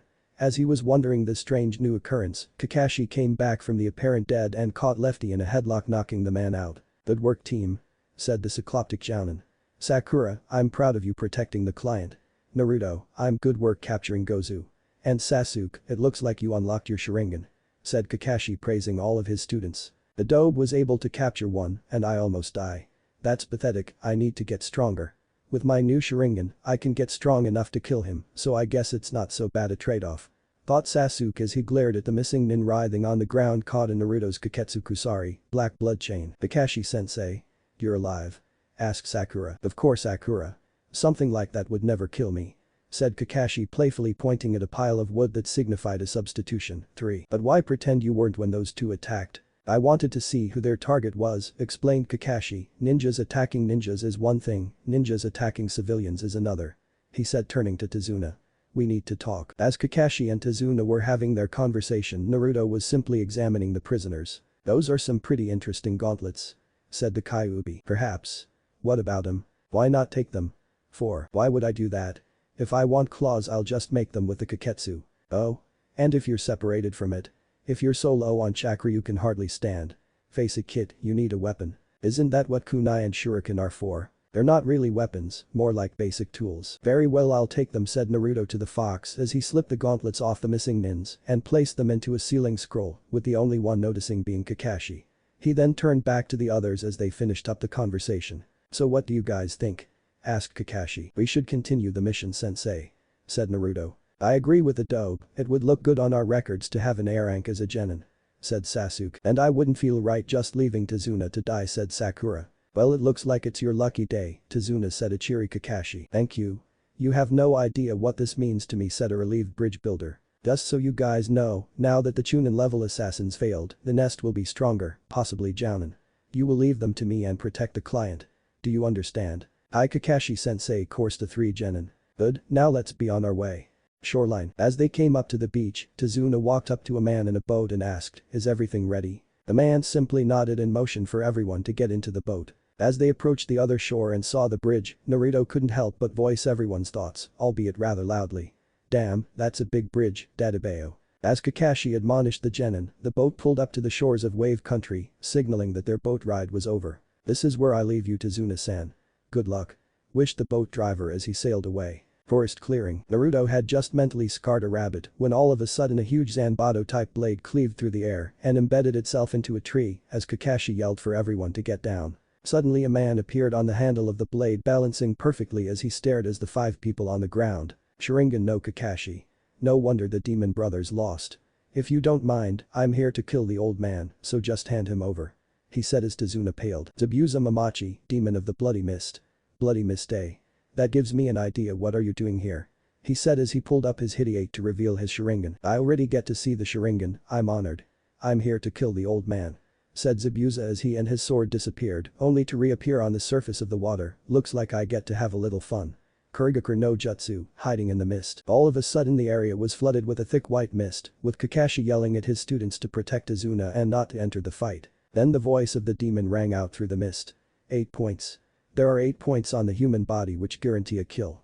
Larynx, spine, lungs, liver, jugular, subclavian artery, kidneys, and heart. 8 points and only 5 people. Which to choose, said Zabuza as his killer intent flooded the area. I can't breathe, thought Sasuke as he unknowingly inched a kunai towards his own throat, so this is a real ninja. The waiting is worse than the actual confrontation. It almost makes you want to end it all just to make the feelings stop. Sasuke, relax. Said Kakashi, turning towards his student. I won't allow my comrades to die. I'll protect you with my life. Trust me. Well, that's good enough for me. Said Zabuza as he stood in the middle of the group poised to strike. Shit. Thought Kakashi as he rushed Zabuza and stabbed him in the stomach, causing him to dissolve into water. Water clone. Exclaimed Kakashi, giving Naruto another great idea. You didn't think it would be that easy, did you? Asked the demon, sliding his own kunai into Kakashi's liver, causing him to burst into water, as well as the cold edge of a kunai pressed against Zabuza's throat. It's over, said Kakashi. Zabuza just laughed as he dissolved into water with a real one appearing behind Kakashi, swinging his sword. Kakashi ducked a swing of the blade but couldn't get out of the way in time to stop himself from getting kicked into the lake. What's with this water? It's so heavy, almost as if it's crap. Suro no Jutsu, water prison jutsu. Said Zabuza as he trapped Kakashi in a sphere of water and several water clones appeared. What do we do? What do we do? Screamed a frantic Sakura. We free Kakashi-sensei, that's what we do. Sasuke, you get the clones, Sakura, you protect Azuna, and I'll free Kakashi-sensei. Said Naruto as he unrolled 2 scrolls with the kanji for blood on them. Oh, what is the brat going to do? Wondered Zabuza. Yunjutsu Kai. Kaketsu, sealing technique release. Black blood. Shouted Naruto as 14 pints of blood shot out of the scrolls. What the hell? He has a bloodline. Oh, this is not good. Haku, you better come through for me here. Kaketsu Mori, black blood spear, said Naruto as the blood formed onto several lances which shot at Zabuza. Damn, thought the demon as he was forced to move to avoid getting skewered, freeing Kakashi. The blood then came back to Naruto, surrounding him in a cloud, some of it forming into a pair of katanas. A swordsman. Not a lot of experience, but he's got latent talent. But Kakashi now free, he shot at Zabuza, and they both used the Suiton. Shuriken no Jutsu, Water Dragon Jutsu, another good idea, thought Naruto, on each other, and then engaged in a fierce Kenjutsu battle, Zabuza with his Kubikiri Bacho, and Kakashi with a kunai. After it became obvious that neither would win, they each backed off and began performing the exact same hand seals. How is he doing this? Thought Zabuza. It's like he can foretell by every move. Right, Zabuza? Taunted Kakashi. What? Can he read my mind? You bastard. You are nothing but a monkey copying everything I do. I am the original, the genuine article. Suddenly a spectral Zabuza appeared behind Kakashi doing the same motions as the 2 Jounins. What is that? That's me, but how? Is this a genjutsu? Zabuza asked himself, causing a brief moment of hesitation that allowed Kakashi to finish his jutsu. Suiton. Kaibakufu no Justu, Great Waterfall. Then a swirling vortex appeared around Kakashi and shot at Zabuza with tremendous force, careening him into a tree, which Kakashi then pinned him to with kunai and landed on. How? Can you see the future? Stammered the demon. Yes. And I see your death. Said Kakashi. Then Zabuza's neck was suddenly pierced by a few senbon and he fell limp. What do you know? You were right. Thank you for helping me, I've been hunting him for a while, said a masked person standing in a tree. After Kakashi checked that Zabuza was dead, he told the hunter, alright then, I guess our job is done here, so let's go. as he put his hideate over his eye again. Then the masked man took the body and the sword and left, something which Kakashi found strange. He wasn't able to comment on it though since he collapsed from exhaustion. "Izuna, where's your house?" asked Sakura. "About 20 minutes from here, why? What's wrong with him?"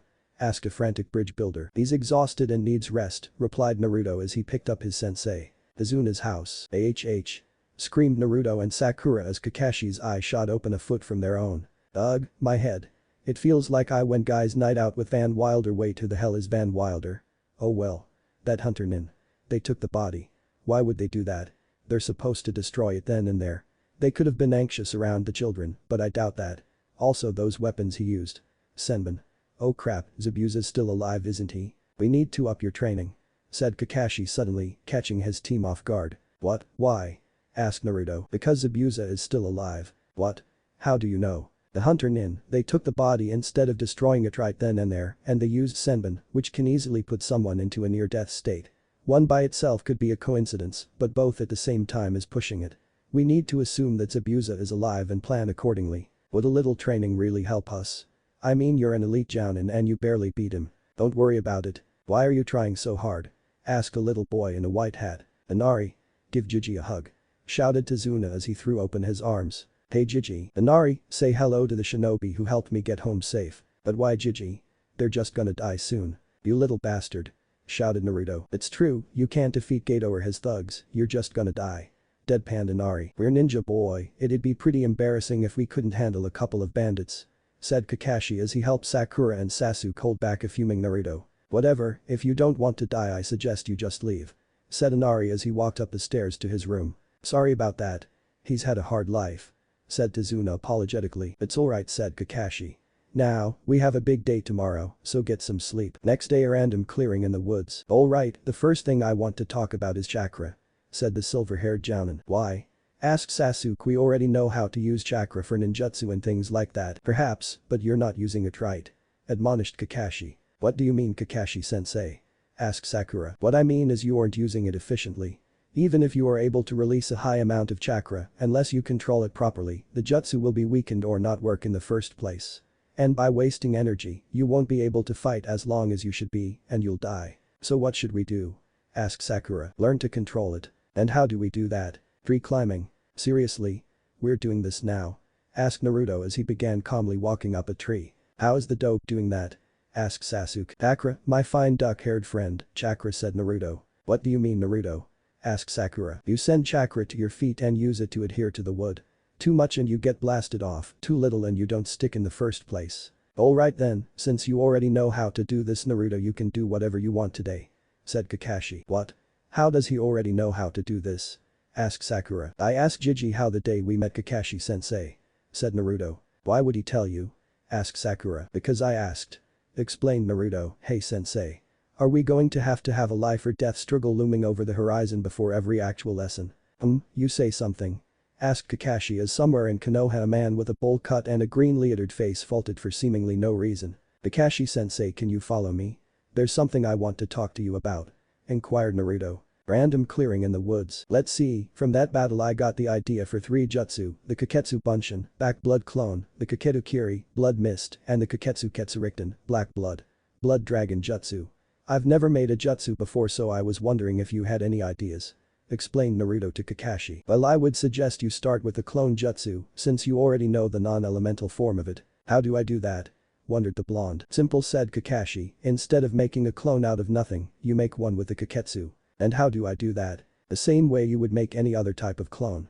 Perhaps I should teach you Doten Cage Bunshin first, and then you can move on to making your Kaketsu clone," said Kakashi. "Thanks, Kakashi-sensei," exclaimed Naruto. "But what about the other 2? "One at a time Naruto, one at a time," said Kakashi as he pulled out a blank scroll and proceeded to copy down the instructions for the jutsu. Forest clearing morning 3 days later. Naruto was passed out on the ground due to chakra exhaustion due to his working out his frustrations about what Inari said about him not knowing pain. After he had snapped he left to go practice his Doten Cage Bunshin Earth Sado clone and could now do it effortlessly.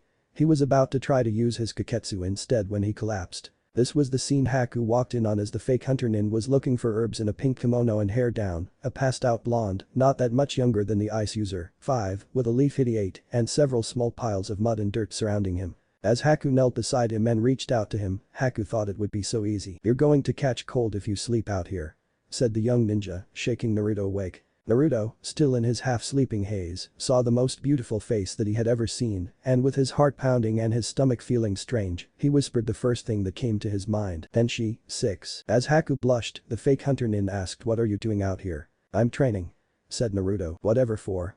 You look strong enough already." "I need to become stronger though." "And why is that?" "So I can become the best in my village and to make everyone acknowledge my strength, Dadabeo." "Do you have someone precious to you?" "I have several, why do you ask, miss?" "I believe fighting for someone who is precious to you can truly make you strong." "And how would you know that?" asked a suddenly suspicious Naruto as he narrowed his eyes. Only years of training kept Haku from flinching at his question. "Just something I've observed," said Haku nonchalantly. Alright," conceded Naruto, not fully convinced. "Well, since you're here, can you help me pick some herbs? They're for a friend of mine," asked Haku, changing the subject. "Alright, miss." As they picked the herbs, a comfortable silence hung over them, though neither really knew what to say to the other. After they picked the last of the herbs that Haku needed, Naruto said goodbye. "I hope to see you again, and be careful times like these, it's not safe to walk around alone, miss." "I'm sure we'll see each other again soon, Naruto. Oh, and by the way, I'm a boy," said Haku as the disguised nin walked away. "Holy crap, he's hotter than Sakura. Finally found your mate, kid. This one is at least acceptable." "Sorry Kyuubi, I don't swing that way. Though I get the feeling he wasn't telling the whole truth about something. I better follow him." So using the skills that allowed him to paint the Hokage mountain in broad daylight, wearing orange, not get caught until after he was done, and then allowed him to outrun Abu, he followed Haku. Where is he going? There aren't any towns around here. Soon they both reached a dilapidated hut in the woods, which Haku entered after making sure that nobody was around. What could possibly be in there? His friend.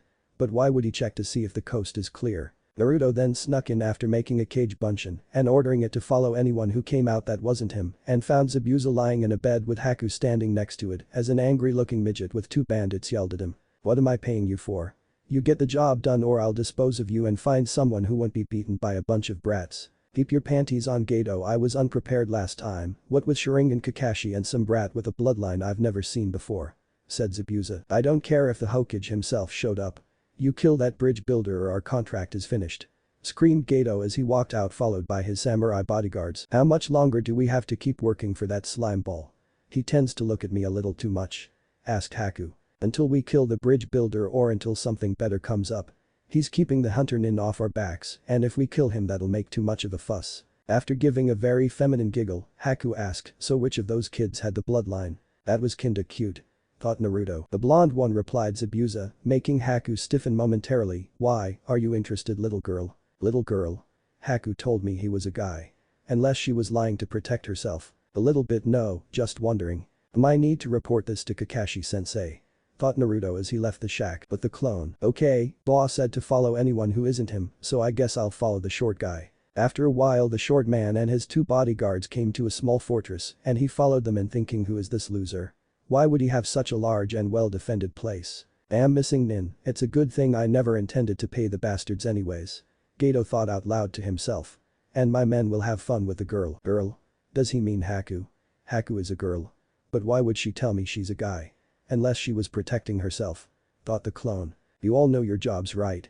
asked Gato to the shirtless thug. Yeah. When you go to kill Zabuza or anyone else that remains after the attack, we go get Tazuna's family in order to get some leverage on him," said the thug. "Correct. I don't understand why that idiot demon actually thinks I'm going to pay him. So much cheaper to hire bandits, though no match for ninjas," mused Gato. "I need to tell the boss this," thought the clone as it went to go find a safe place to dispel in. Tazuna's house. "So let me get this straight. After you snapped at our client's grandson and made him cry, you went out into the woods alone and trained until it nearly killed you and perfected the jutsu, then passed out, only to be awoken by a stranger and immediately agreed to help them pick herbs, after which they told you they were guy, then you went into an enemy base where you came across the same person with an alive Zabuza and Gato talking about the hit and then you found out that this Haku is actually a girl, while at the same time you had a clone follow Gato, who revealed that when Zabuza attacked again, he would have 2 of his thugs attack Tsunai and Inari, and then he would put all of us 6 feet under. Is that right? Have I missed anything?" asked an exasperated Cyclops. No," said a sheepish Naruto. "I don't know whether to be proud or worried." "Both? Why not? How were you able to sneak into both Zabuza's base and Gato's fortress anyways?" asked Kakashi. "I don't know, I guess I'm just that good.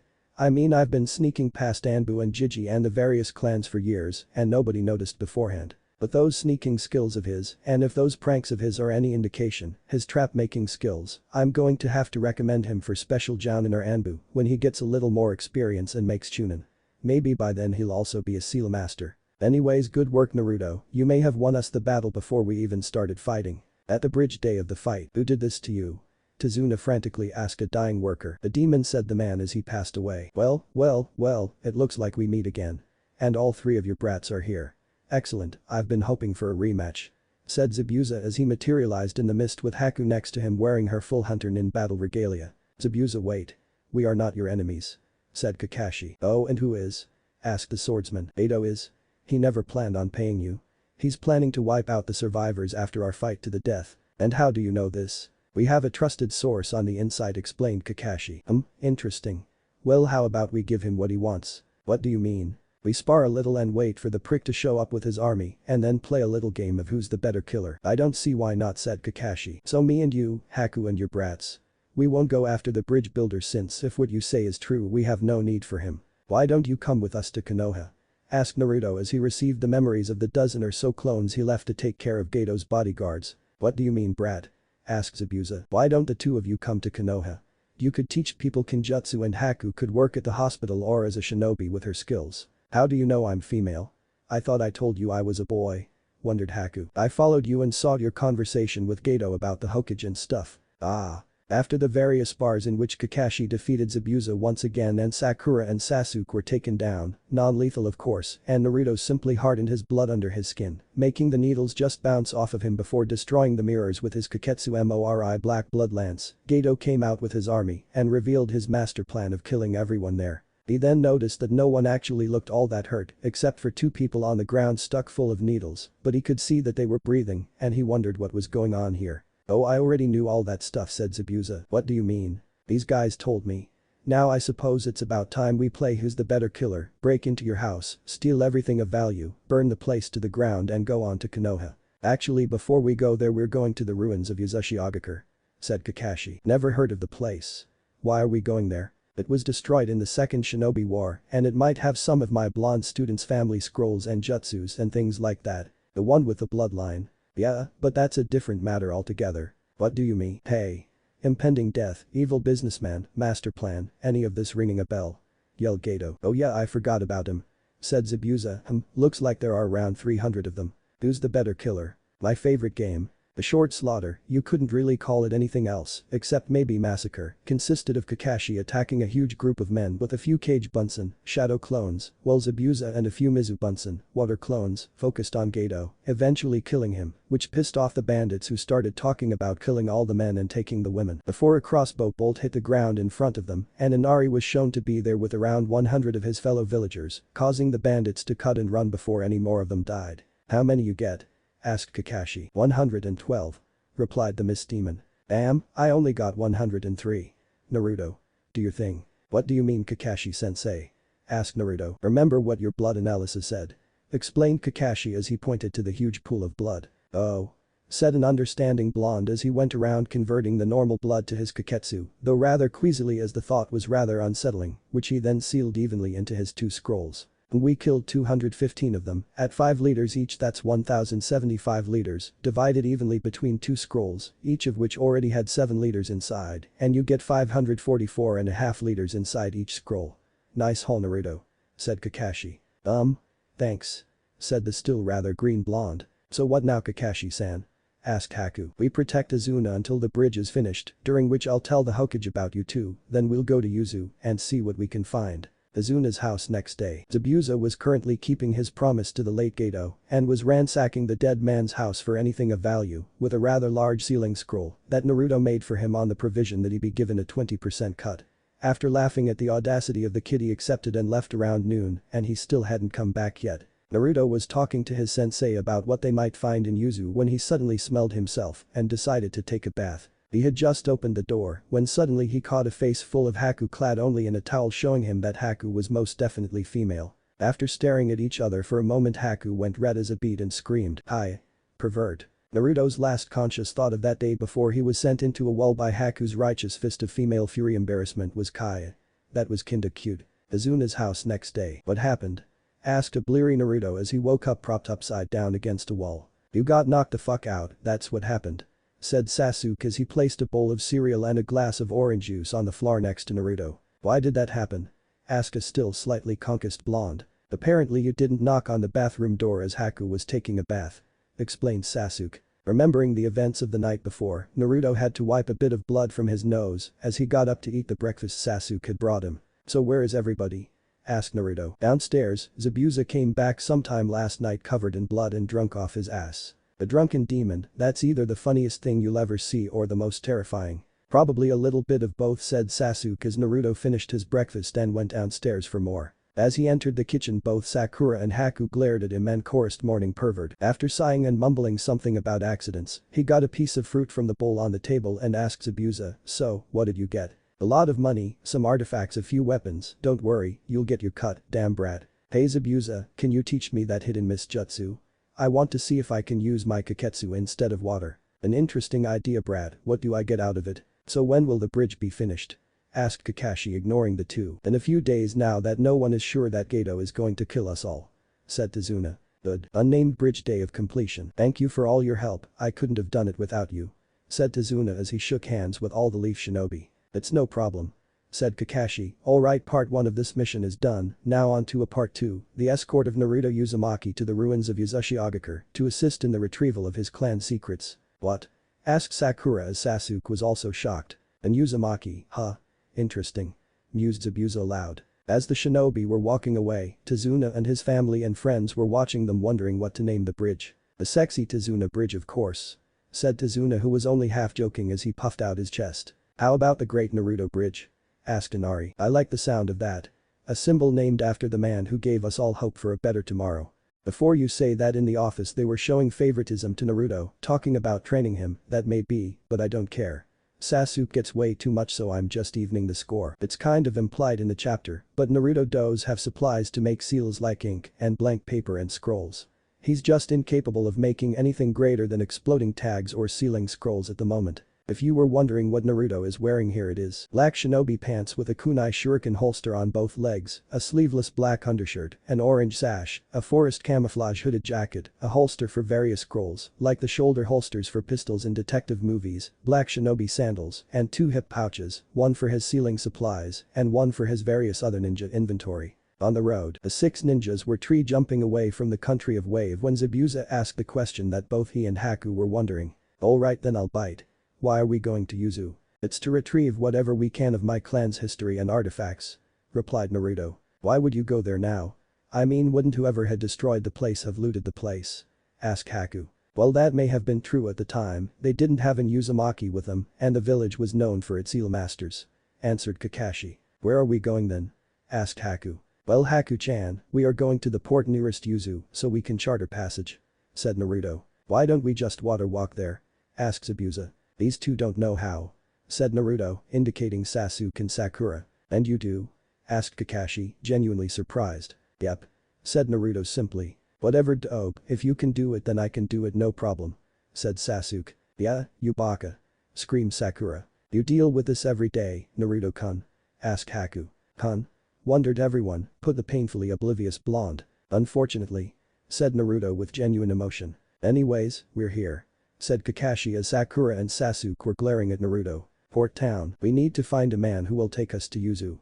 Said Kakashi as the group walked through the town. Kakashi-sensei, why are we going there anyways?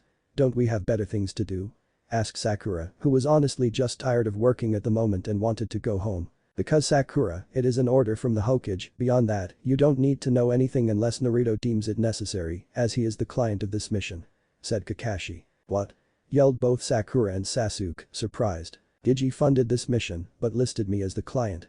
Explained Naruto. Since they are going there anyways I should see if there's anything of use so I can kill him. It's not like the dope should get anything if it's really important, thought Sasuke, planning on taking whatever seemed of use for himself. As if sensing this, Kakashi said to everyone, when we get there, I want every sealing scroll, but Naruto's, so that nobody can take what should be his. Everybody nodded as Sasuke inwardly seethed. Does anybody have any ideas? Asked Kakashi. Well Kakashi-sensei, I think we should go to either a bar or the docks. Said Naruto. If you're going to be an alcoholic, do it on your own time, dope. insulted Sasuke. Yeah, drunkie. Screamed Sakura. Actually Sasuke, it's very easy to get information in places like bars, brothels, and marketplaces.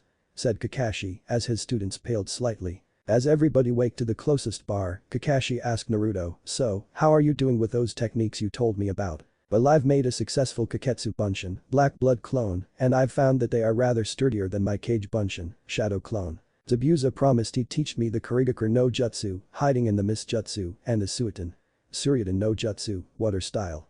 Water Dragon Jutsu, so that I can try and make my Kaketsu Mizu, Blood Mist, Kaketsu Ketsurikten, Black Blood. Blood Dragon Jutsu. You got Zabuza to teach you a couple of jutsu? How and why on earth did you do that? Asked Kakashi. Well, I figured it wouldn't really be good to ask you to teach me because I don't know if you know the Kurigakur no Jutsu, and considering it took you a month and a life or death struggle to teach us tree walking, I decided it wouldn't really be worth my wasted breath to ask. Said Naruto as the group entered the bar. As they went into the bar, Naruto continued to explain. As to how, I made a deal with him. A deal? What do you mean? Asked Sakura. At this Naruto smirked and Zabuza grumbled about smartest blondes, to which Naruto responded, better a smartest than a dumbus. Before explaining. Flashback no jutsu, an interesting idea brat, what do I get out of it? Asked Zabuza the night that Naruto proposed the idea. I'll reduce my cut to 15%. Said Naruto. Are you kidding me? If you want those jutsu you have to do better than that. 5%. Shot back the demon. I'll go to 12%. 8, 10, 8, 10, 8, 10, 8, 8, 10. You drive a hard bargain Zabuza, alright then I'll take 10. Smirked Naruto as he shook the swordsman's hand as he tricked the man.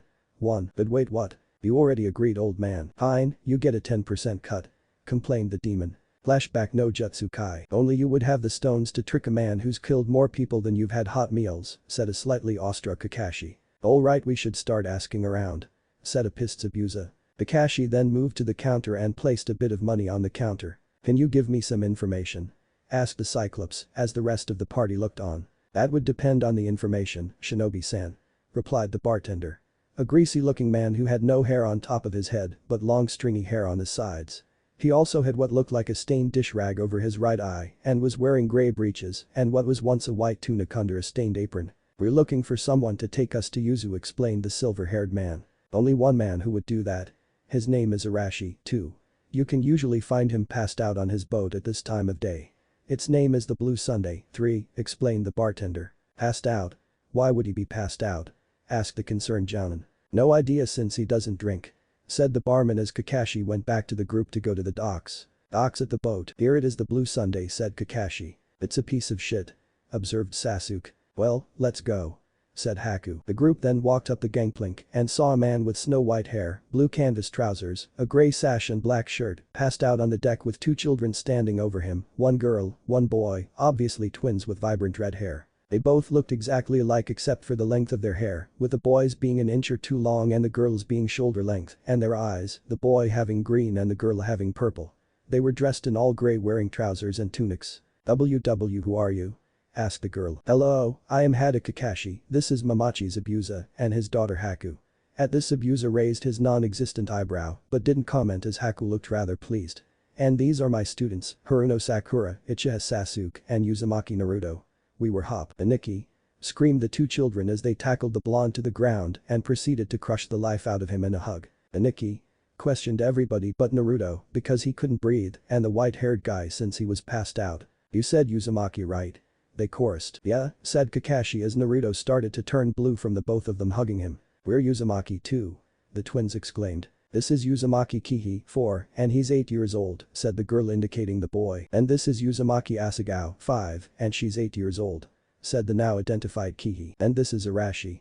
They shouted together, striking a pose, gesturing towards the man which made it look as though they were showing off some sort of prize, making everyone there suspect that this was a practiced introduction. You're both Uzumakis? Asked Zabuza. Yeah, Arashi-san said he found us, started Kihi. When we were babies, abandoned, and he raised us. Finished Asagao. Can you let go of our friend and wake Arashi up? Asked Kakashi. No, but he should be up soon. He always is. Replied Asagao as they dropped Naruto unceremoniously. As if on cue, the man began to stir. Oh, my head. Kihi, can you get me a glass of water? Shouted Arashi. Sure thing, Too-san. Shouted the boy as he ran off. We have guests Too-san, and this one is in Uzumaki. Shouted Asagao. Another one, huh? mused Arashi. Excuse me Arashi-san, but can we get to business? Asked Kakashi as the others nodded. Oh? Shinobi huh? And Konoha nins too. Alright then, what can I do for you? We'd like to go to the island of Yuzushiogakure. Very well I was planning on taking the twins there soon anyways. I'll take you there. Asagao, Kihi. Get ready to set sail. We leave in 10 minutes. On the boat night, Naruto was sitting on the railing of the ship watching the full moon in the cloudless sky, listening to the waves and feeling the gentle rock of the ship. Naruto was thinking about the next day when he was interrupted from his thoughts by a familiar voice. Are you alright Naruto-kun? He turned around and saw it was Haku. I'm alright Haku-chan. Are you alright? You should get back to sleep, it's late and cold out here. Said Naruto. No, I'm fine, I was just worried about you, you didn't come to bed. Said Haku. I'm alright, said Naruto, I was just thinking. About what? Asked Haku as she sat on the rail next to him. The fact that I'm about to go home. That I'm about to go to the place where I once had a family. The fact that everything I should have known was destroyed long before I was even born. Said Naruto slightly bitterly. We are a lot alike Naruto-kun, said Haku as she unknowingly leaned her head on his shoulder. What do you mean Haku-chan? Asked Naruto, blushing at the intimate contact. Aw, blushing. I didn't know you had it in you. I had parents a long time ago. I was born in a small village of in Mizu no Kuni, land of water, in a place where it snowed every day. All we did was farm and we were poor but my mother and father were happy. I was happy. They were kind parents. But when I got older something happened. Said Haku, staring at the moon, an absent expression, as though only half remembering that Naruto was there. What happened?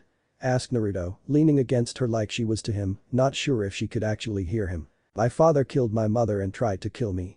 Said the ice user, seemingly ignoring the blonde. Mizu has experienced many civil wars and those who possess Kekkei Genkai, the genetic trait passed down from parent to child, from grandparent to grandchild, were hated. From what I understand, you have one too, so you should know what it's like. Well I was hated by my village, but that was for a different reason. Konoha actually reveres Kekkei Genkai, when we get there, you will be welcomed with open arms. It sounds wonderful. Now, because of the special abilities we possessed, these families were used in many disputes and the country itself feared us to be the harbingers of disasters and wars. After the wars, those families hid their abilities and lived on. Because if they revealed their secrets, they were instantly put to death. My mother possessed the Hyoten Kekkei Genkai. She kept it a secret and married my father and must have believed that an ordinary life would continue for a while, but it was all too good to last. At this point Haku started to cry and Naruto put his arm around her. My father found out our secret. Later, I watched as he and a few of our fellow villagers beat my mother to death and then turn on me. As they approached me, I did the only thing I could and killed them all with my ice abilities. And at the time, I thought of myself as I had think of myself as being I realized that that was the most painful thing a person could feel. The feeling that you are not needed by anyone in this world. That no one cares if you live or die. After all that, if someone were to appear who accepted you from the bottom of their heart, that person would immediately become the one most important to you. As she was remembering the day she met the demon on that snow-buried bridge. Zabuza-sama knew that I was from a family with a Kekkei Genkai and he still raised me. He wanted the ability that everybody else hated. I was happy I was needed. I became his servant and his weapon. I had purpose. Now I am going to a ninja village. I will have a bigger purpose, I can go to the hospital and save lives instead of ending them. I still wish to be a ninja, but I want to do what I can for others. And for that, I will always be grateful. Naruto-kun, would you like to be my precious person? Of course I would, Haku-chan. All my life I have been despised by my village for something I couldn't control, just like you. It wasn't for my ability, as I just recently awoke it. But like you, I found my precious people, who I bet would love to meet you. Would you like to be my precious person, Haku-chan? Of course Naruto-kun. And I can't wait to meet your precious people. Said a heavily blushing. After that, they just sat there in each other's arms. After about an hour, Naruto asked Haku to go to bed and that he would go to his soon. When she was gone, Kakashi came up to him and told him to follow. They went to a section of the cargo hold that would make it almost impossible to be eavesdropped upon. Hello, Naruto-kun. Said a jovial Arashi. Hello Arashi-san. Replied Naruto. I want to ask something of you that I don't know if I am allowed to ask. I will help if I can Arashi-san. Replied the blonde Jinchuriki. I want you to take the twins with you when you go back to Konoha. At this point he held up his hand to stall any arguments the blonde had. They want to become shinobi and I can't bring them there because I'm dying. You are their blood and from what I understand you are eligible for clan head status due to your Kekkei Genkai and your shinobi status, although you need to be a chunin to be a full clan head. Explained the white-haired man. Very well sir. I have a family and I will do all I can for them. I will apply for clan status in Konoha after I retrieve our secrets and equipment. Good. In that case I will rest easy knowing they will be taken care of when I pass," said the relieved white-haired man. "Before I go though, can I ask, how did you meet them?"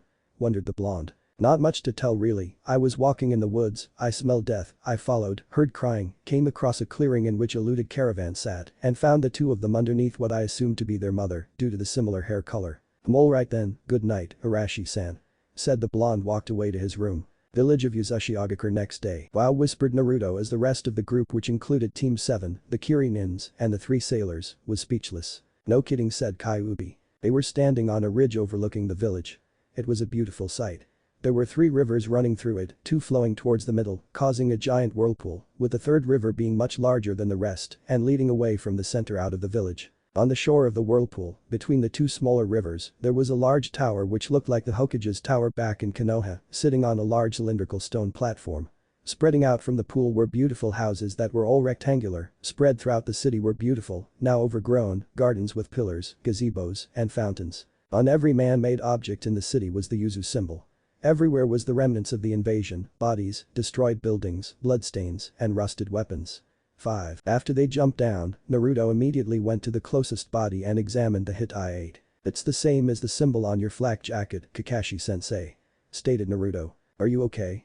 asked Haku as she placed her hand on his shoulder. "Yeah, it's just a little hard to realize this person was my clansman," he said as he dug around the person's belongings, looking for a form of identification. Uzumaki Atsushi, 7, 21 years old, a jounin, married, no children, A rank in ninjutsu, A rank in taijutsu, and B rank in genjutsu, B rank with Fuinjutsu," said Naruto as he got up and put the card in his hip pouch. He then made his signature hand seal and said Kage Bunshin no Jutsu, Shadow Clone Jutsu, and around 100 clone popped into existence. "Spread out. Find all the bodies with the Yuzu symbol on them, collect any form of ID that you can, and then give them a proper Yuzu send-off," he shouted, pointing to the huge whirlpool in the center of the village. "After that bring me their IDs and then go search for anything that can be of use. Leave the rest where they fell." "Hi boss," shouted the clones as they all went off in separate directions. "Alright Kakashi-sensei, I think we should head to the central tower. I would also like to request that when we get to the village head's office that I go in alone," said a deceptively calm Naruto. "Alright Naruto, you're the mission client, so we have to respect your wishes," said Kakashi. "The hell with that," said Sasuke. "If I want to go somewhere, then I will do so. I don't need your permission." "Yeah Naruto. Sasuke-kun doesn't need your permission for anything. He's better than you," screeched Sakura. "Actually you too," said an eye-smiling Kakashi, "since Naruto is the mission client, we need to do as he asks. If not then you two will not get paid and Naruto and I will get the reward for this B rank mission." "B rank? For this pathetic place?" asked a skeptical Sasuke. "Well team, I'd like to see any village try to fight off a full invasion force from 3 of the major villages and still take out over 2/3 of the combined forces," said an increasingly irritated blonde. "This is where our family lived?" asked Kihi. "Hi, Odo-kun," said Naruto. "Why is it so smashed up?"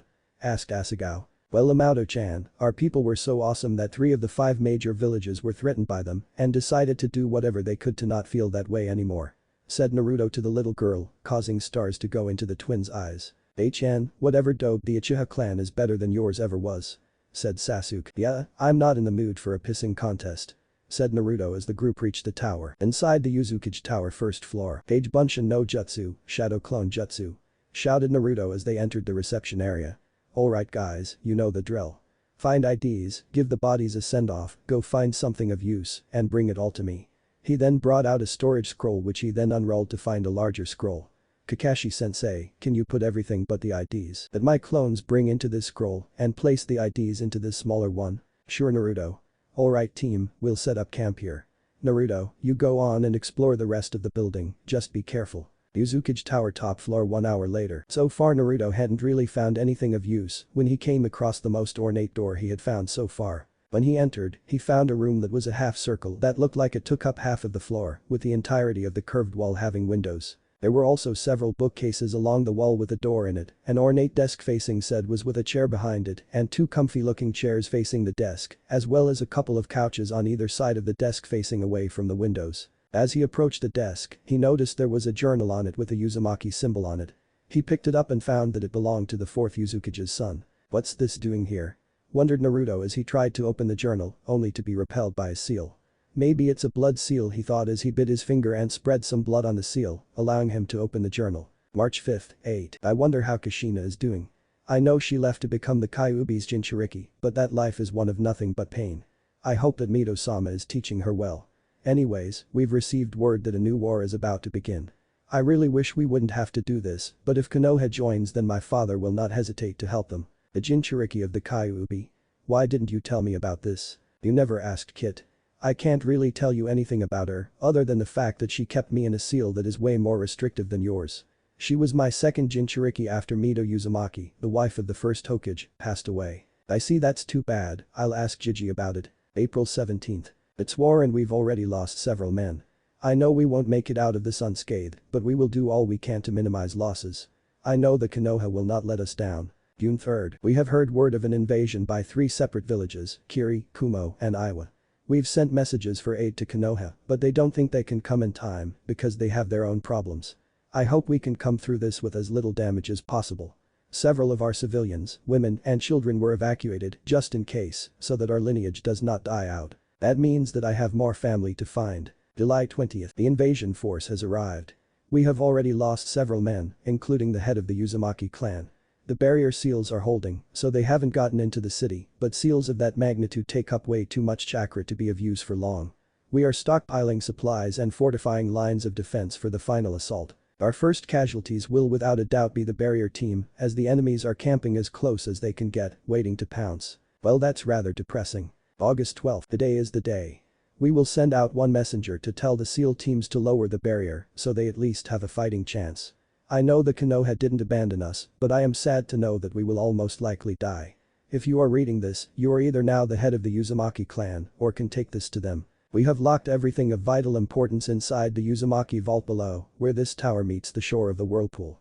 Our greatest SEAL masters, for the last 100 years, have made sure that only living and willing Uzumaki clan member is able to enter. The only good thing that I can see about this event is that some of our kin have escaped. I must now leave so I can join my friends to take as many of those bastards as we can with us. Goodbye. As Naruto finished reading, he put the journal back onto the desk. Wow. I know, Kid, your kin seem to have been true warriors. I just think it's somewhat poetic that that's how they went. Yes, now, what's this about a vault? Well, from what I understand of such things, that position should be open for whoever wants it, so if I state myself as the head of the clan, then that should be enough. Plus I opened this journal, so that has to count for something. True enough, now seal up everything you want to in here and go find that vault. Alright Kyuubi, I just need a moment. After about a minute, Naruto picked the journal back up, placed it in his pocket, searched the shelves, then the desk, and finally, went to leave, but as he did so, he noticed a shelf above the doorway with 4 pictures on it. Those must be the Uzukages, like the pictures of the Hokages in Jiji's office.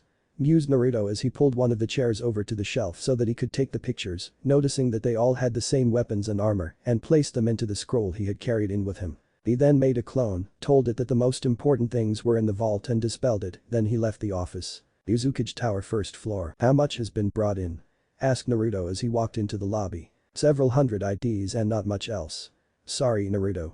Explained Kakashi. It's no problem, Kakashi-sensei. I found a journal that said that all the good stuff was put into a vault that only an alive and willing Uzumaki could enter. That's interesting.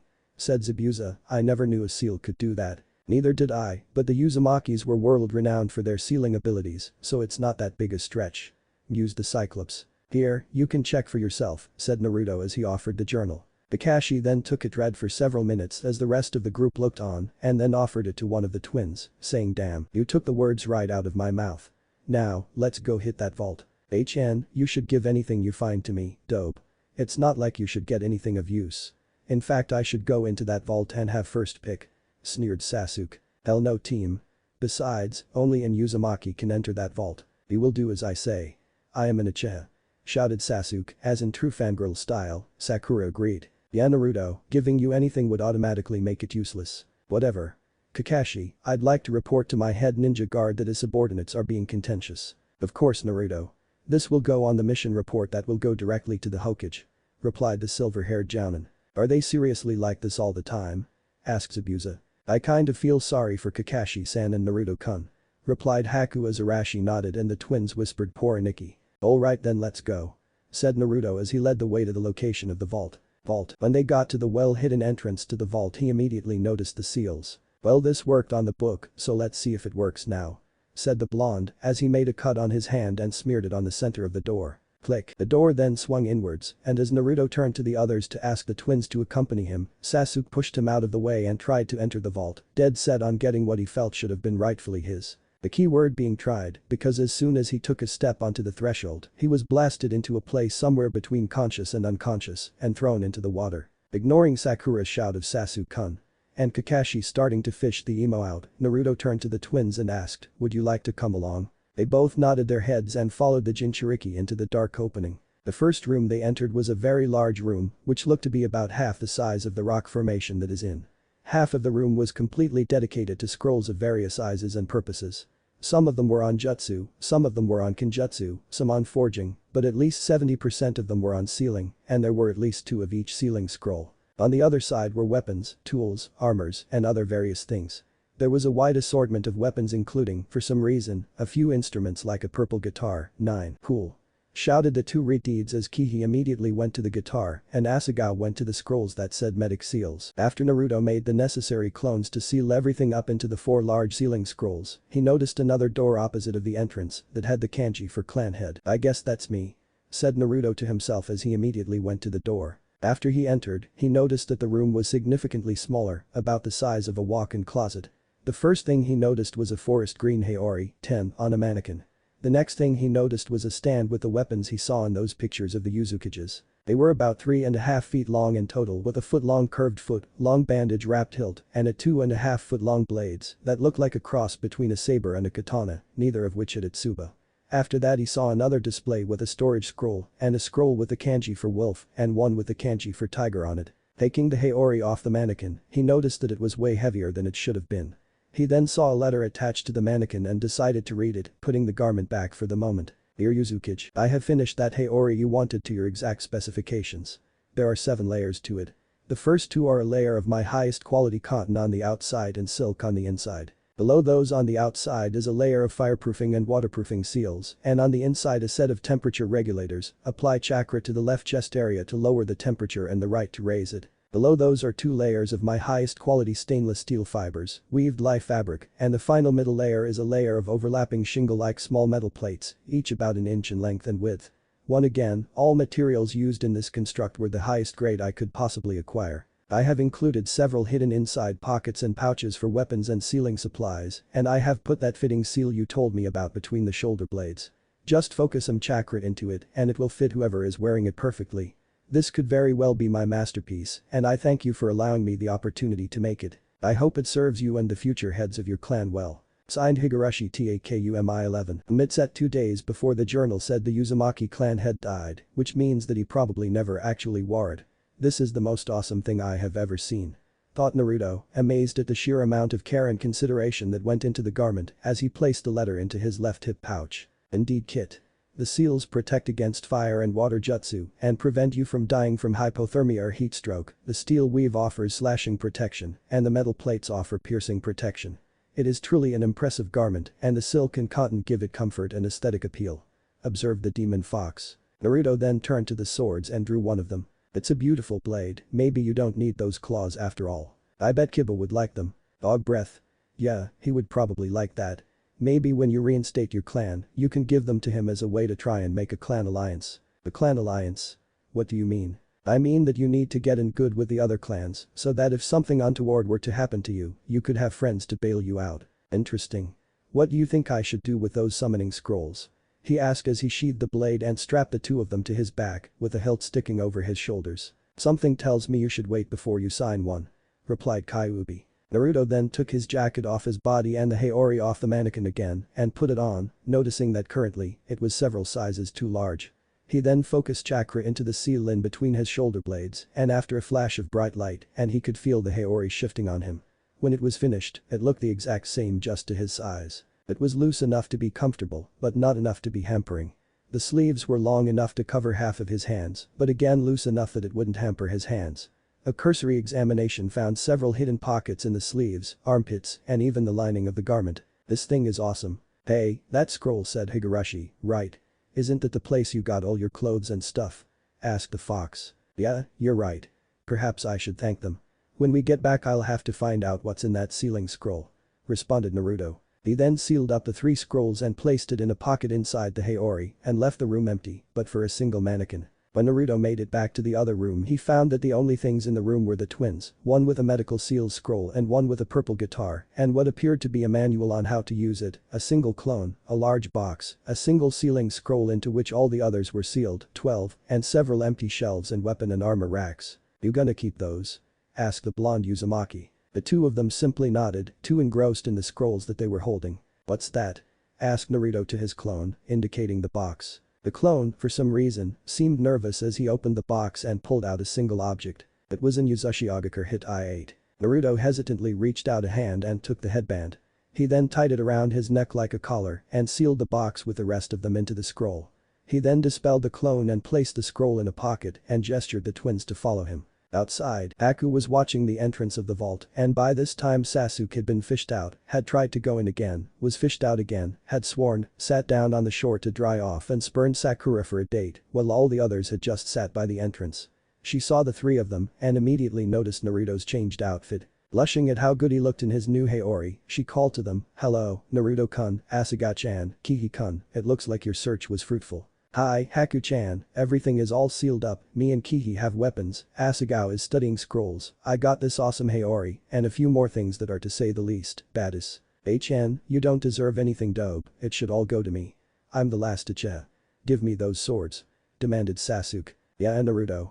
3 guesses and the first 2 don't count. No, these are my clan's secrets and I am the client for this mission. Though based on this, I'll have to specifically request a different team should this ever happen again," said Naruto. "Chan, all I want are the swords dope, seals are useless, the Haori looks like shit, that hit I-8 around your neck means you're a traitor, and a guitar is a stupid instrument." Actually Sasuke, the Yondaime Hokage's Horatian, flying thunder god, was completely reliant on seals and is one of the greatest techniques ever made. The guitar is most likely more than it appears, the hit I-8 is probably just something like the symbol of your clan on the back of your shirt, and I think the Haori looks nice. I also recommend that you don't demand things of the client, it leads to mission failure, little to no pay, and marks on your record, responded Kakashi. "Whatever, I doubt that anyone would do anything to me, the last Uchiha, in fact, I'd be surprised if they didn't support me," said the Avenger arrogantly. "Let's just make camp," said Arashi, who was showing Kihi how to wrap his new guitar in bandages. "So you find anything particularly awesome?" asked Kakashi. "Yeah. There was armor and weapons and tools and lots of scrolls. And I found this awesome guitar. This scroll says that if you channel chakra into it and play, it makes different things happen. It says here that someone actually made elemental wraiths with it and that it unfolds into a scythe," shouted Kihi. At this point Sasuke was slightly interested and wanted it for himself, but couldn't do anything for fear of reprisal. "Nah, Zabuza, I was wondering if you could help me figure out how to use these things," asked the Haori wearing genin, gesturing to the swords on his back. "What do I get out of it?" asked Zabuza. "I'll lower my cut to 5% and I'll give you a few seals that help with training." "What kind of seals?" asked Kakashi. "Weight seals," responded Naruto, "you can make them heavier or lighter by applying chakra to them." "I thought you could only make explosive tags and sealing scrolls," said Sakura. "I haven't just been trying to make jutsu this whole time, Sakura, I can now make the weight seals, as well as minor barrier seals, won't stop anyone like Kakashi-sensei, but they might stop Iruka-sensei, depending on how much chakra you put into them. You just need to either overpower them or rewrite the actual seals," explained Naruto. "Amazing, seals are one of the most complicated form of ninja arts and he's just soaking them up like a sponge," thought Kakashi before asking if he could get a few weight seals as well. "Sure thing, Kakashi-sensei, right now I have one on each of my wrists that are 20 pounds each, one on each of my ankles that are 30 pounds each, and one on my shirt that's 50 pounds, 13, I plan on placing one on my new swords and with my Haori, but it's already weighted due to it being reinforced." "Reinforced?" asked Zabuza. "Yes, there are 2 layers of steel weave and in between those is a layer of overlapping steel plates, as well as fireproofing and waterproofing seals and temperature regulators. That's a high-quality piece of clothing," remarked Arashi. "Yep, it was ordered for the Uzumaki clan head, but he died before he could ever wear it, so for all I know, I'm the first one to ever wear it," Naruto said, examining one of the sleeves. Fine, I'll take that deal. Alright, you should know that I can't place the seals directly on clothing, so I will need to put them on some kind of arm-leg band." "Very well, here you go," said Zabuza as he took his arm and leg warmers off 14 and handed them to Naruto. As he was applying the seal, Kakashi asked if Naruto could make something like this for all of Team 7, handing him his gloves. "Sure Kakashi-sensei," said a barely listening blonde as he was busy placing the seals. "Hey Dobe, give me some of those seals," demanded Emo Duckass. Naruto glanced at Kakashi, who simply nodded and told Sasuke to give him the arm warmers. As he was applying the seals, he explained how they work. If you want to increase the weight, then channel chakra into the seals and the weight will increase. If you just flare your chakra briefly, it will all go away. Each time you flare your chakra to get rid of the weight, you have to restart from zero. After Naruto had finished setting the weight seals, the group set camp for the night. Uzukage Tower, base camp night. Naruto was just starting to fall asleep when Haku appeared and asked to talk. "Sure Haku-chan, what do you want to talk about?" asked the blonde. "Do you really think that I'll be accepted in Konoha?" wondered a fearful Haku. "Of course you will. And even if a lot of people don't accept you, I know people who would accept you without hesitation. Zabuza, me, Kakashi-sensei, the Hokage, the Ichirakus, Iruka-sensei, and all my friends," responded Naruto, putting his arms around her. "I suppose, I just don't want to be alone anymore," said Haku, basking in the warmth of his body. "I promise that you will be accepted Haku-chan, even if it's only by me." "Thank you Naruto-kun. You should probably watch out when we get to Konoha, because there will probably be several people who will want your ability for either breeding or research purposes, Jiji, Zabuza, and I will do all we can to prevent that, but we can't be there all the time. I thank you for your concern, but I can take care of myself. If you say so, I just don't want anything to happen to you, you are my precious person." "Thank you," said a blushing Haku. The two of them just sat there for the rest of the night until they fell asleep in each other's arms. Uzukage Tower base camp morning. Naruto was the first one of the two to wake up, noticing that he was held down by a very warm weight. Opening his eyes, he noticed that it was Haku, sleeping on his chest. Blushing at how good she looked and the fact that she was that close, he lightly shook her awake. "Haku-chan, you should wake up now." I don't want a Naruto-kun," said a half-asleep Haku. "Please wake up Haku-chan." "Fine if you ask that nicely then she began only to stop halfway through, noticing their position, not even remotely sleepy anymore. Sorry, and Naruto-kun," she said, blushing a shade that a tomato might envy. "It's alright," he started, before noticing something interesting. Haku-chan, do you be bind your chest?" he asked, blushing. "Yeah, how do you know?" she asked suspiciously. "Because they aren't anymore," he pointed out. "Ah," she said, then she stared at him for about 3 seconds, before blushing so red he was afraid she might pop, screamed Kaya, punched him in the face and got off him. "If you're going to do that to my daughter, I would appreciate if you did it somewhere where I can't reach out and poke you, and that you wear protection," said a familiar voice. Naruto and Haku looked over and saw Zabuza, Kakashi, and Arashi just watching them around a small fire. "Zabuza-sama, nothing happened," insisted a red-faced Haku before she noticed what he had said. "Daughter. I don't see why not. If we're going to be living in a major ninja city, I want to be able to look out for you." "Hi, T2-san," said the grinning ice user. "Hi no Kuni noon." After an uneventful boat ride, it was time to say goodbye to Arashi. "Why can't you come with us Two-san?" asked Asagao. "No, I can't, I'm sorry, I have things to do, but Nikki has promised to take care of you and can put you in the academy so you can be ninjas," said Arashi kindly. "Alright Two-san, we'll miss you," the twins chorused, hugging the man. "Alright Amato-chan, Odo-kun, let's go," said Naruto as he placed his hands on their shoulders. "Okay Nikki." The twins chorused once again, turning to hug Naruto. He then made a clone to carry Kihi as he carried Asagao, and the group took off at high speeds towards Konoha, leaving behind a waving man who started coughing as soon as they were out of sight. "And we're done. I plan on doing a series of omics on all the things I missed and skipped, including Konohamaru, their first mission, the true Genin exam, and Naruto snapping at Inari. If you want me to do an omic, just ask me, and if I like it, then I'll try to write it. I don't really like this chapter because it seems really rushed to me. The names for the children were completely random. I didn't really give the twin much characterization in my opinion. If you were wondering what I meant about a proper send-off, I meant that the clones would take the bones and place them into the whirlpool to be swept away by the water. If you are going to complain about the massive use of sealing scrolls in this chapter, I, once again, don't care. He does have the ability to make more and also has the supplies to do so.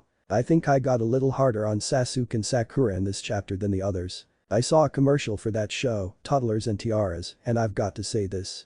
If you are a mother of one of those girls, you need to be shot by the one you love most and then get eaten by a mutated dandelion. Shore of Hai no Kuni." "Okay Nikki." The twins chorused once again, turning to hug Naruto. He then made a clone to carry Kihi as he carried Asagao, and the group took off at high speeds towards Konoha, leaving behind a waving man who started coughing as soon as they were out of sight. Konoha gates noon. "Wow.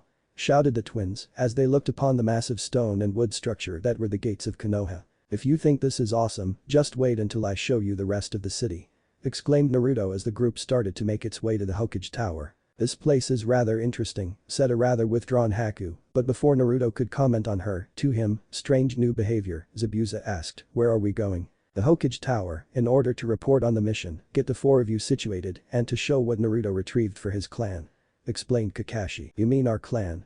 shouted Kihi as he playfully bopped Kakashi on the head from his position on the Naruto clone. "Yo Naruto. I didn't think you had it in you."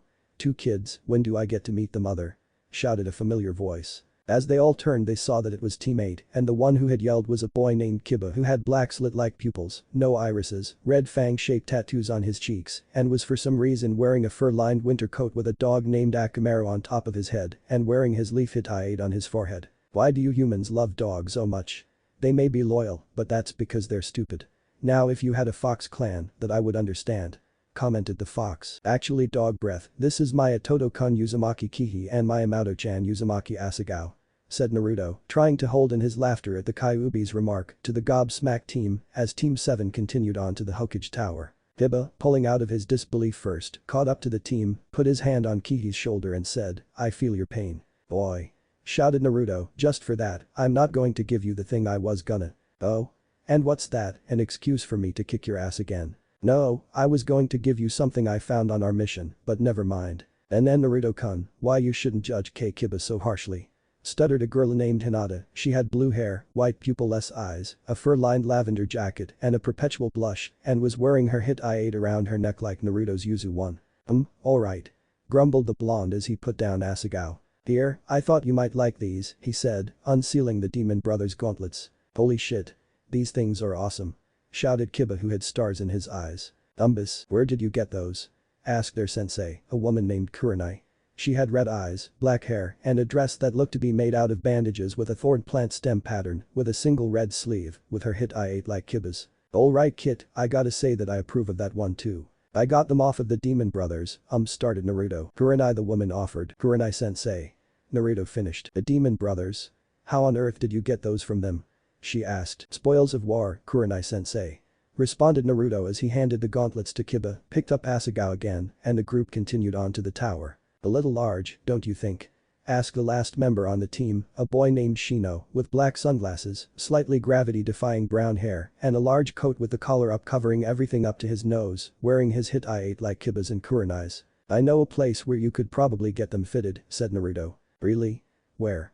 asked Kiba as the group entered the Hokage Tower. "It's a place called Higarashi's." "I know that place, it's supposed to be one of the best in the village," said Sakura. "I've also got a little personal business to take care of there," commented Naruto. The three groups of ninja and two civilians, after waiting a little, entered the Hokage office to give their reports. Kurenai then gave her report for Team 8's successful D-rank mission and went back in line to listen to Team 7's report with her genin. "We met up at the gates at 7:30, started Kakashi. "Hokage's office 10 minutes later, and then we left Arashi-san behind and made our way here," finished Kakashi to the dumbstruck Hokage. "Holy shit.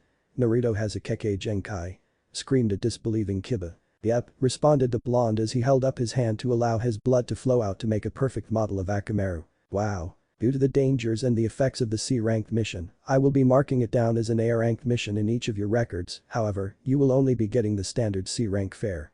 As for the B rank, I'd like to have a word with Sasuke before I pass judgment," stated the Hokage.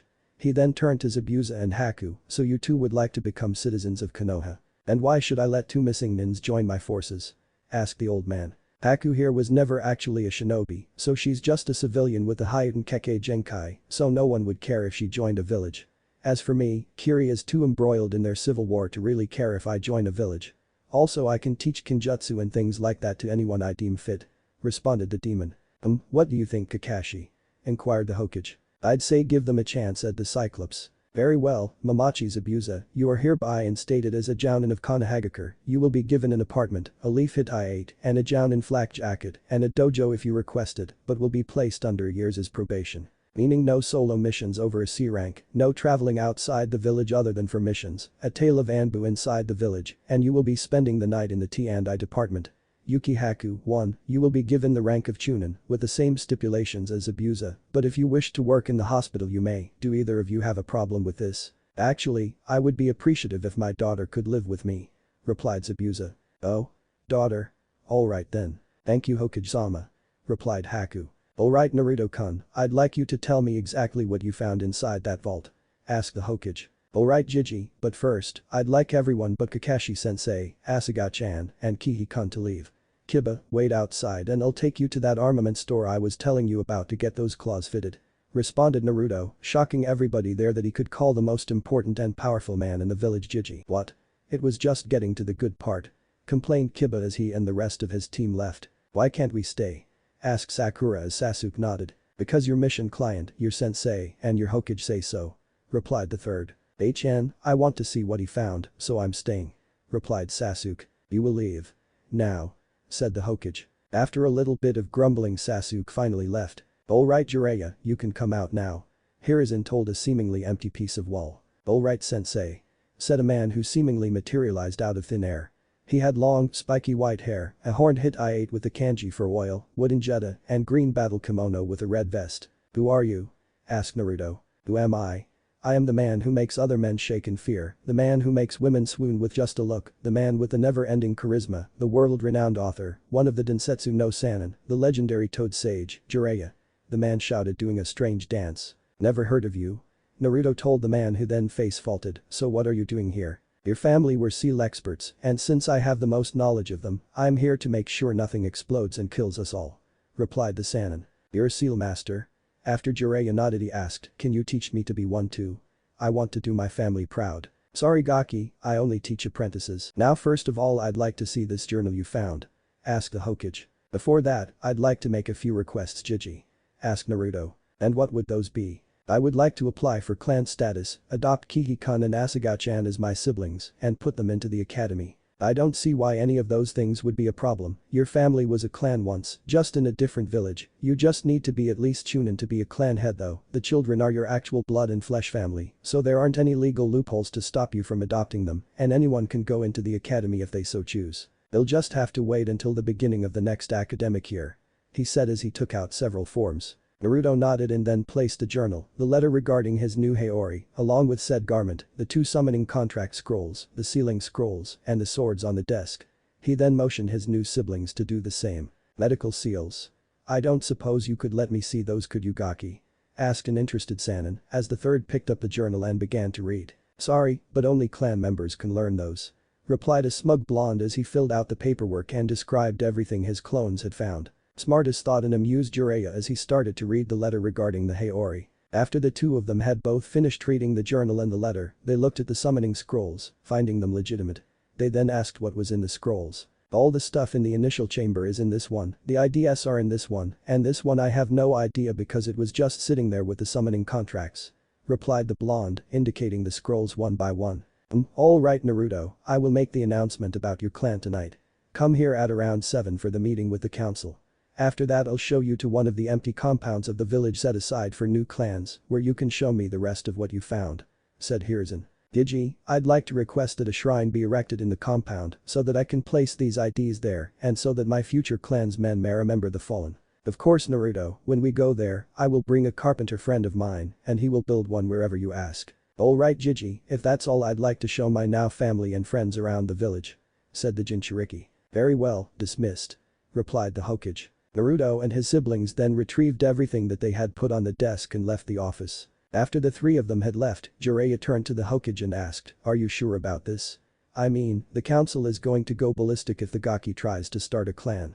I don't really care, he has all the right in the world to do so. All the members of his clan have innate understanding of seals, chakra that is more potent than normal, life forces that make it almost impossible to kill them unless you aim for the heart or the brain, and even then sometimes they survive, as well as Naruto having his Kaketsu.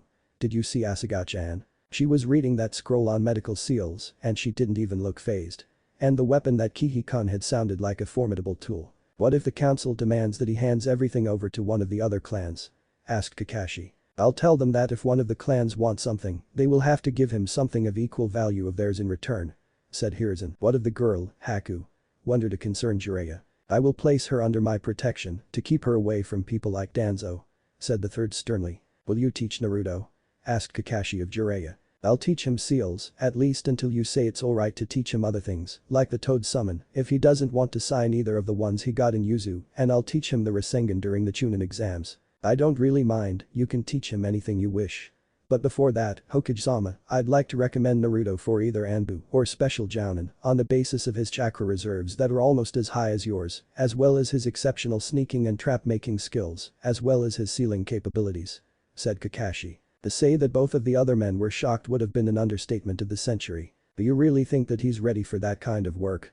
asked the Hokage. "He has been able to sneak around in Kill Me Orange, pranking people including yourself and every clan in this village, several of which are renowned for their censors. The testament of this is when he painted the Hokage Mountain in broad daylight, wearing said orange, not get caught until after he started screaming at the village and banging paint cans together, and then outrun several Jounin and Chunin, and only get caught by Iruka, who has proven time and time again to be the only one to catch him, as well as sneak into the Hokage mansion and steal the forbidden scroll the night he became a genin, not to mention that he was able to infiltrate both Zabuza's base and Gato's mansion, gathering intel which allowed us to complete the mission, save several lives, and bring a bloodline to this village. As for his seals, while we were on the mission, he was able to learn weight seals, as well as 3 types of barrier seals, 1 non-elemental, 1 Doton, and 1 Futon. He also learned the Kaiten barrier seals while on the way, in, and from Yuzu, 2, 3. And while they may have been rather weak barrier seals, they would be able to trap anyone of Chunin level skills. Very well Kakashi, if I believe he has done well enough in the Chunin exams, I will promote him accordingly," responded the oldest man in the room. Maybe I should teach the Gaki as soon as possible," mused the self-proclaimed super pervert and the Uchiha. "While he will have the B rank in his record, he will not receive pay, he will also be receiving a permanent mark on his record for insubordination," responded the Hokage. "Don't you think that's a little harsh?" asked Kakashi. "No, I don't. It is the same punishment that I would give anybody, including you and Jiraiya." "Very well Hokage-sama," said the Cyclops as he too left the office. Outside the Hokage's office, "Alright Naruto, where's this place you were telling me about?" asked Kiba. "I'm going there now with the little ones, so you can just follow me." "Zabuza-san, Haku-chan, I can show you around the village if you don't mind a little detour first," said Naruto. "I don't mind," said Haku as Zabuza simply shrugged. "Great, so just follow me and I'll show you guys a good time, right guys?" asked Naruto to his siblings. "Aye sir." 4. Higurashi's shop. "Here we are," shouted the blonde. "Higurashi's huh? I've heard of this place," thought Zabuza as the group walked in. "Welcome to Higura Naruto. How's it going? Haven't seen you in a while, what do you need?" said the girl behind the counter who turned out to be Tenten. "Well Ten-chan, I was on a C rank, so I've been gone a while. I am showing my new family and a couple of friends around the village and Kiba here would like a new weapon of his fitted and these two are about to enter the academy. I'd also like to talk to your old man about something," responded Naruto. "Hello there, what are your names?"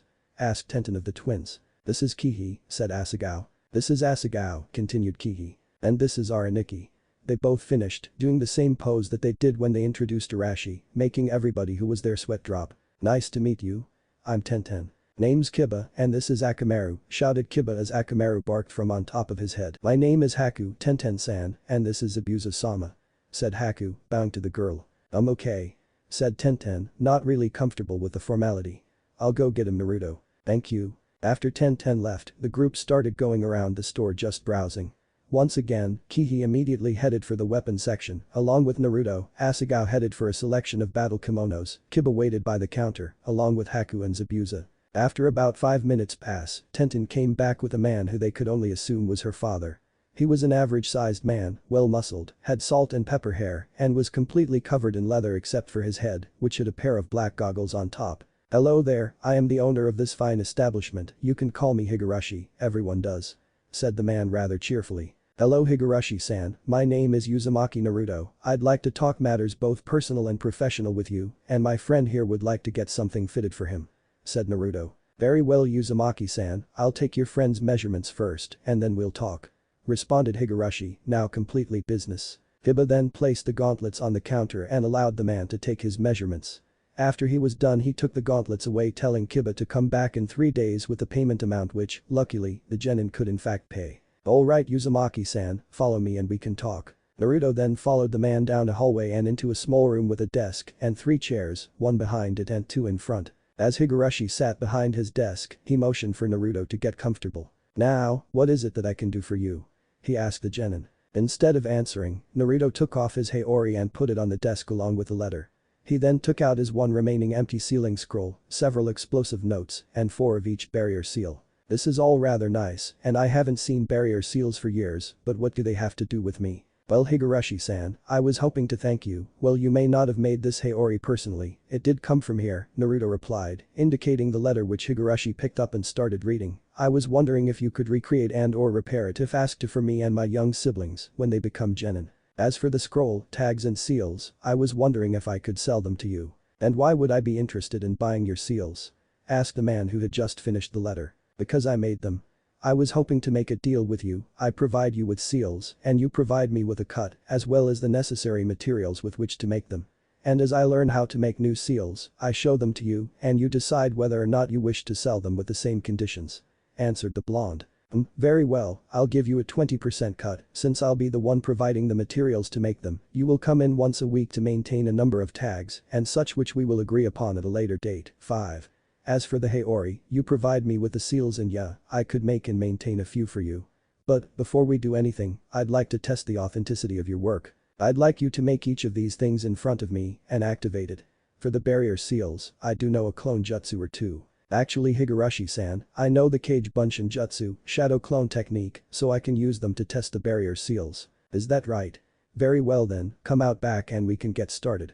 Stated the store owner as he led Naruto out of the building. Alright, Higurashi-san, one moment please. Asked the genin as he pulled out his sealing supplies. The first thing that he made was an explosive tag.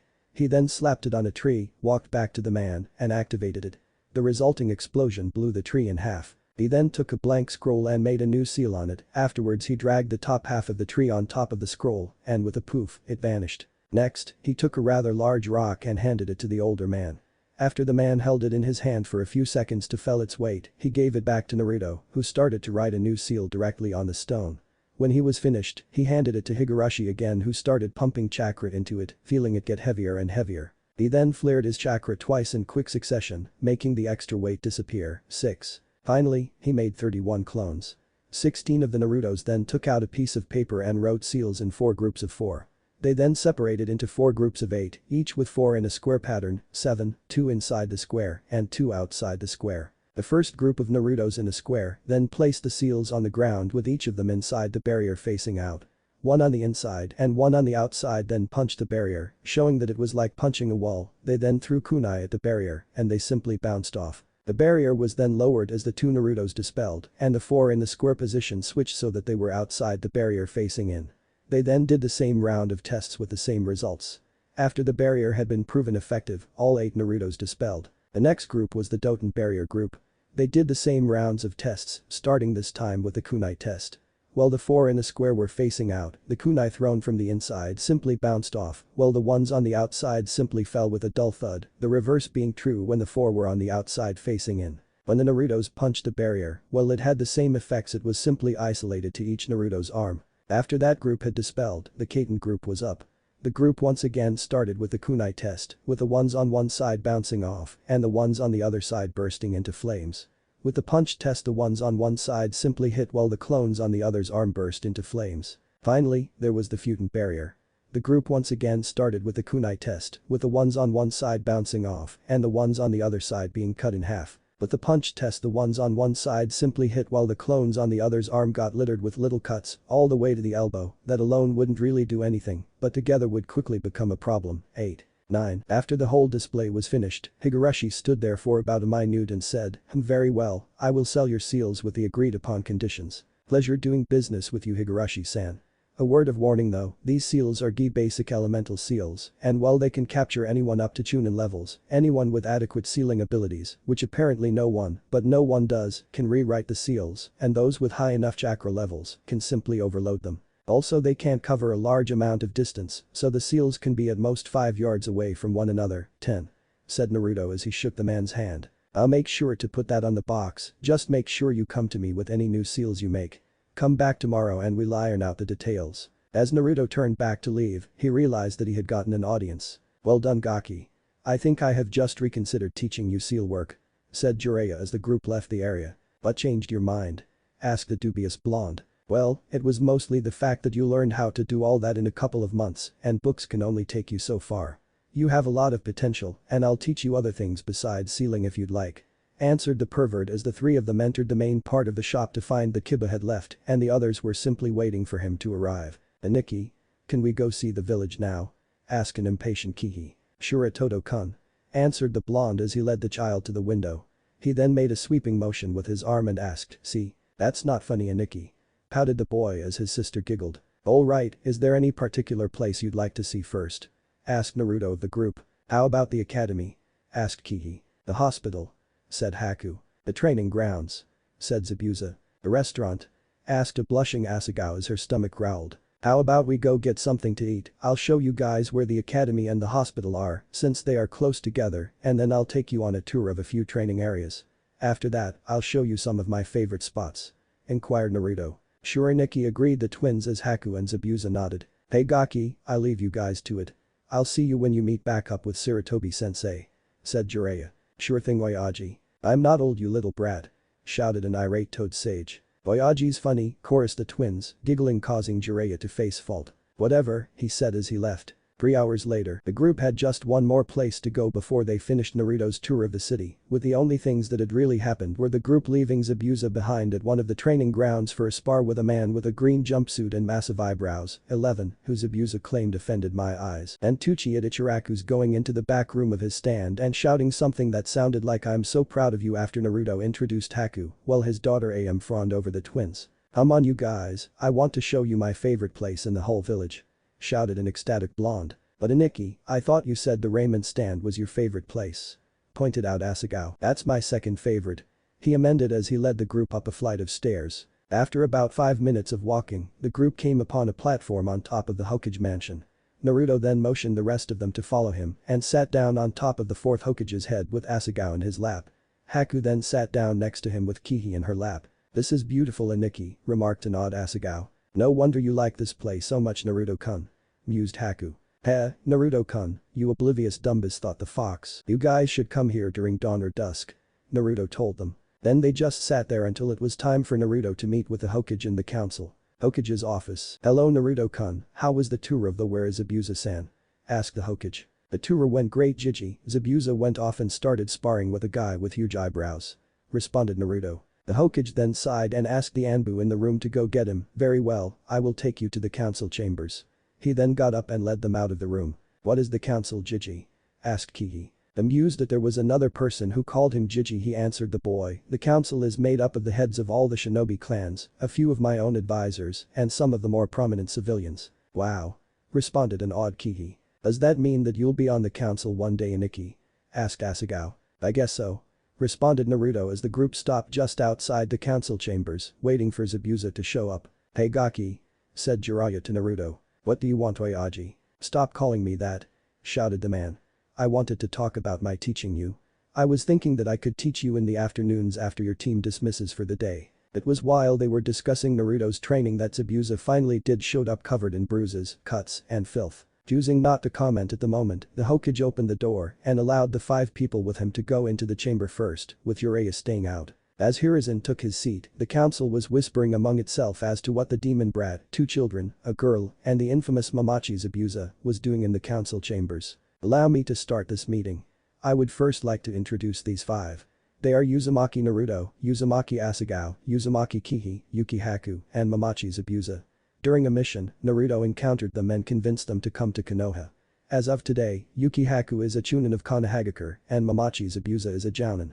He then paused to ignore the obligatory shouting. Yuki-san, while having extensive training, is in fact a civilian, and Kiri is too embroiled in their civil war to protest Mamachi-san's joining of our forces.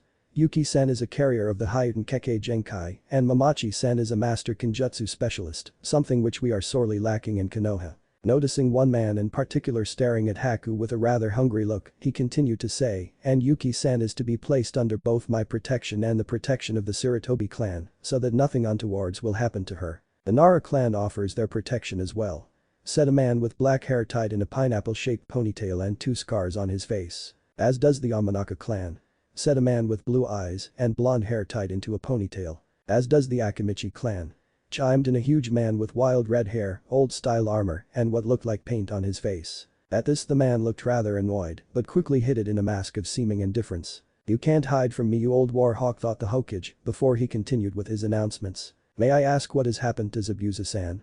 asked a man with gravity-defying brown hair, a high-collared gray-silver coat, and what looked like a giant flask on his back. "I found a man who offended most of my senses.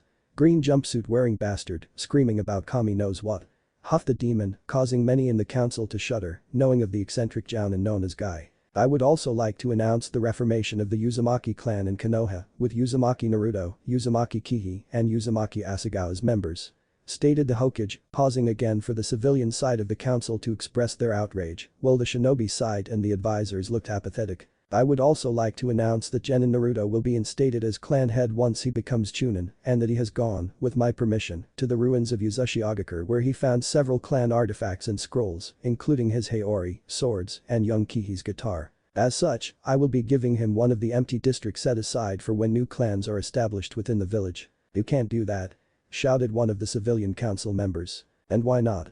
asked a deceptively calm Hokage. "You know what he is. He cannot be allowed to breed or be the head of a clan.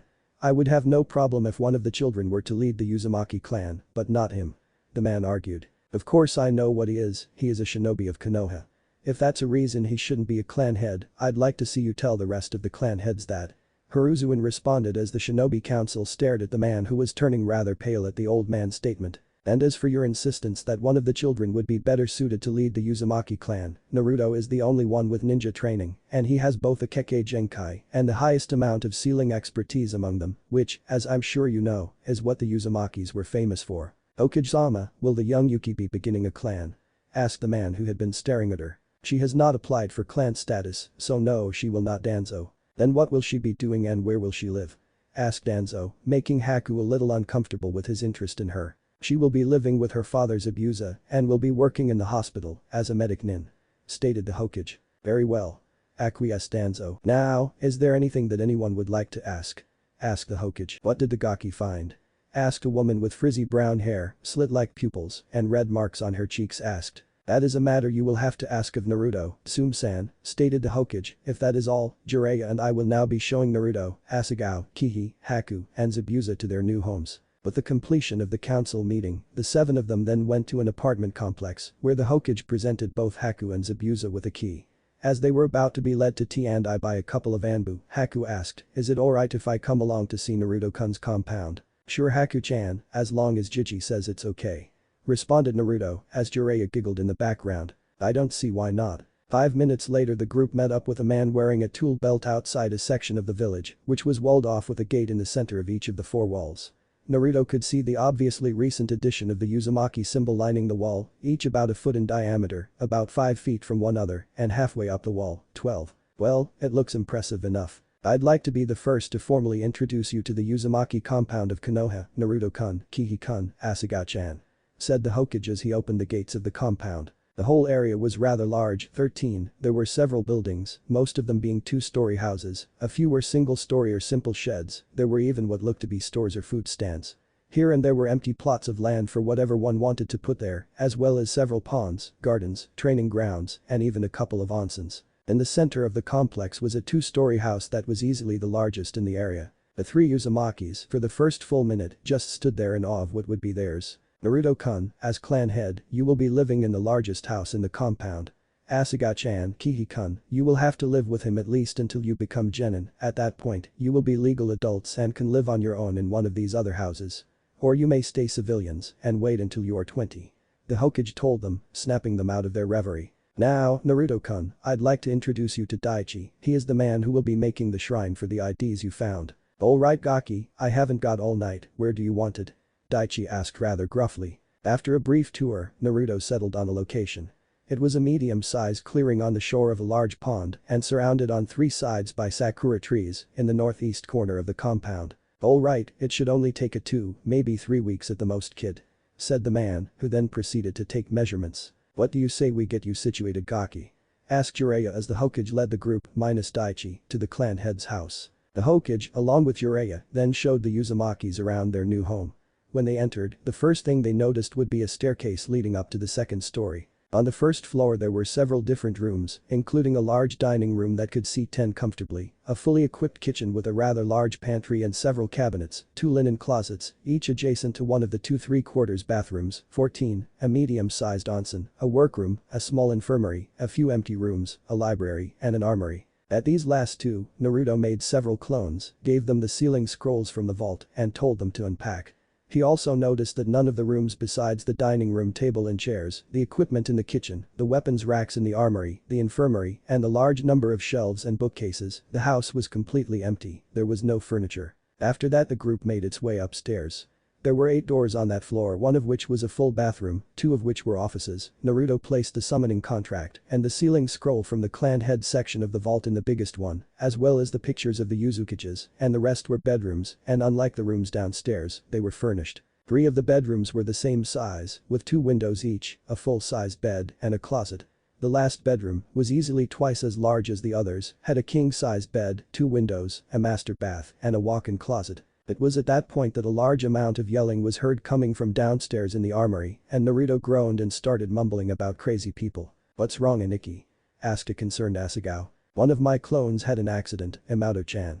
Apparently, one of our family members was psychotic," said Naruto, as the noises stopped. "What do you mean, Naruto-kun?" asked Haku, who was sitting on the bed, causing Naruto to hold back a blush as the fox started making lewd comments about that particular fact. "Well, one of my clones was putting away a set of Fuma shuriken when he found what looked to be containment seals on each of the blades. He wanted to see what was in there, so he activated it. When he did, regular-sized shuriken clones popped out of the seal about for a second for about a minute, 15. Everything's fine now, but several of my clones were dispelled." "How do you know they were shuriken clones, Aniki?" asked Kiki. "They disappeared when they hit a solid surface," responded the blonde. "Sounds like a fearsome weapon, Gaki," commented Jiraiya. That could be as harmful to you as it is to your enemies, you should be careful with such a thing," said the fox. "Now that the tour is over, I must get back to work. Naruto-kun, good night," said the Hokage as he left. Later Gaki, Chisaemanono, 16, Jiraiya told them as he jumped out the window. "Bye Nikki," shouted the twins as they ran out of the room to theirs. It went for about a minute until Naruto and Haku realized they were the only ones in the room, each lost in their own thoughts. "If I'm going to be clan head, I'm going to need to be strong enough to protect those precious to me. I wonder what the future will bring." It was at that point that Naruto noticed that he and Haku were the only ones in the room, a fact that was not lost on the Kyuubi either. "You're alone. Take her. Take her now," shouted the giant fox. Naruto, holding down a huge blush, shook Haku out of her thought saying, "Nah, Haku-chan, it's getting kind of late. I'll walk you to the T&I department." "Alright Naruto-kun." The two didn't say anything until they reached one of the most feared places in Konoha. At that point she gave him a hug and, blushing, she entered. Naruto simply stood there for a few minutes, then smiled and left. 1 month later, it had been a busy month for Naruto, even after the 3 Uzumakis got settled into their new home. It had also been rather routine for the Jinchuriki. In the mornings Naruto would make several clones to do various exercises while he trained with his team in the mornings, and then do a D-ranked mission. After that he would eat lunch, sometimes with Haku, who would tell him stories of her work in the hospital, or of how Zabuza would beat several jounins and chunins into the ground, pretty much daily, for his lessons, with him telling her of his missions and training. Then he would go back to the Uzumaki district and do several exercises, mostly body conditioning and practice with a few of the weapons in the vault. He had started carrying around 2 of what he had dubbed the Uzumaki shuriken. All the while, his clones again practiced jutsu, chakra control, and elemental manipulation, which he learned from his family scrolls, as well as training Kihi and Asagao who, Jiraiya told him, both had more chakra than Sakura at the moment. After he was done with the physical aspect of his training, he would then sit down with the Jiraiya and learn seals. From the white-haired man, he had learned the Suiton and Raiten barrier seals and a few others, as well as a jutsu which allowed him to us the effects of the barrier on anything inside. 17. Naruto had also learned a few seals by himself and was currently learning from one of the scrolls on medical seals and thinking about a rather insane idea which he hadn't even told Jiraiya of. He would go once a week to Higarashi's to renew their stock of seals, including his new ones. As for jutsu, Jiraiya had also taught him the Bunshin Daibakuha, Great Clone Explosion, the Shuriken Cage Bunshin no Jutsu, Shuriken Shadow Clone Jutsu, and the Kunai Cage Bunshin no Jutsu, Kunai Shadow Clone Jutsu, which he was mastering with the help of his Cage Bunshin no Jutsu, Shadow Clone technique. He had also developed a jutsu for his bloodline where he controlled creatures he made with his blood, called Kaketsu Kai Georgia Kumchiku no Jutsu, Black Blood. Blood Construct Jutsu. The form he used most often were foxes, cheers to Yukai Ubi, and at the moment he could control 3 of them, with his eventual goal being 10. Jiraiya had even allowed Naruto to sign the toad summoning scroll after the second week, giving Naruto a copy of the contract which he kept in his office with the others, and taught him to summon some of the smaller toads, the largest being the size of a horse, saying that he wasn't ready to meet the boss toad. As for his control, with liberal use of the Kage Bunshin no Jutsu, shadow clone technique, he could cut about halfway through a leaf with wind chakra and crumble half of another with his earth chakra, 18, and could balance a kunai on 2 fingers on each hand. The shrine had been completed after about 3 weeks, in which Naruto immediately placed the IDs. He would go there every other day with the twins to try and learn the names of all of them. "Hey Gaki, we've got a B-ranked mission," Jiraiya told Naruto, who was practicing his kenjutsu stances in one of the training grounds in the Uzumaki compound, surrounded by dozens of clones. "What kind of mission, Iro-senin?" asked a dubious blonde. Jiraiya, who had earned the nickname about 3 weeks ago after Naruto found out exactly what it was he wrote, handed him a photo and told him, "It's a search and retrieval mission. We need to find my old teammate, Tsunade, the single greatest medic nin alive." "And stop calling me that. Why would we need to look for her?" wondered a curious whiskered genin, thinking about asking the woman to train Haku, as he looked at the picture of a blonde woman with a diamond mark on her forehead and what looked like watermelons in her shirt. "One of my spies gave me some information that made Sarutobi-sensei, and I feel as though it would be better if she was to come back to the village, and I specifically asked for you to accompany me." "Why? And what about my teammates? Doesn't it mean they can't do a mission if I'm out of the village?" asked Naruto, feeling a migraine coming along just thinking about Sasuke and Sakura's reactions, knowing that Kakashi wouldn't really care. I don't care about them," replied the pervert, making Naruto face fault. "They can latch onto another team for a time or temporarily get a reserve genin, one that doesn't have a team." "So, why me?" asked Naruto again. "Is it so wrong to want to teach my apprentice something?" he said as he pulled what looked to be a water balloon out of his hip pouch. And cut. What if Naruto Black Sharingan Sasuke bashing chunin exams? Thanks for watching my video till the end. If you enjoy this content, then do consider subscribing to my channel and leave a like if you guys need the next part, comment down, and thanks for watching the video and see you guys in the next video.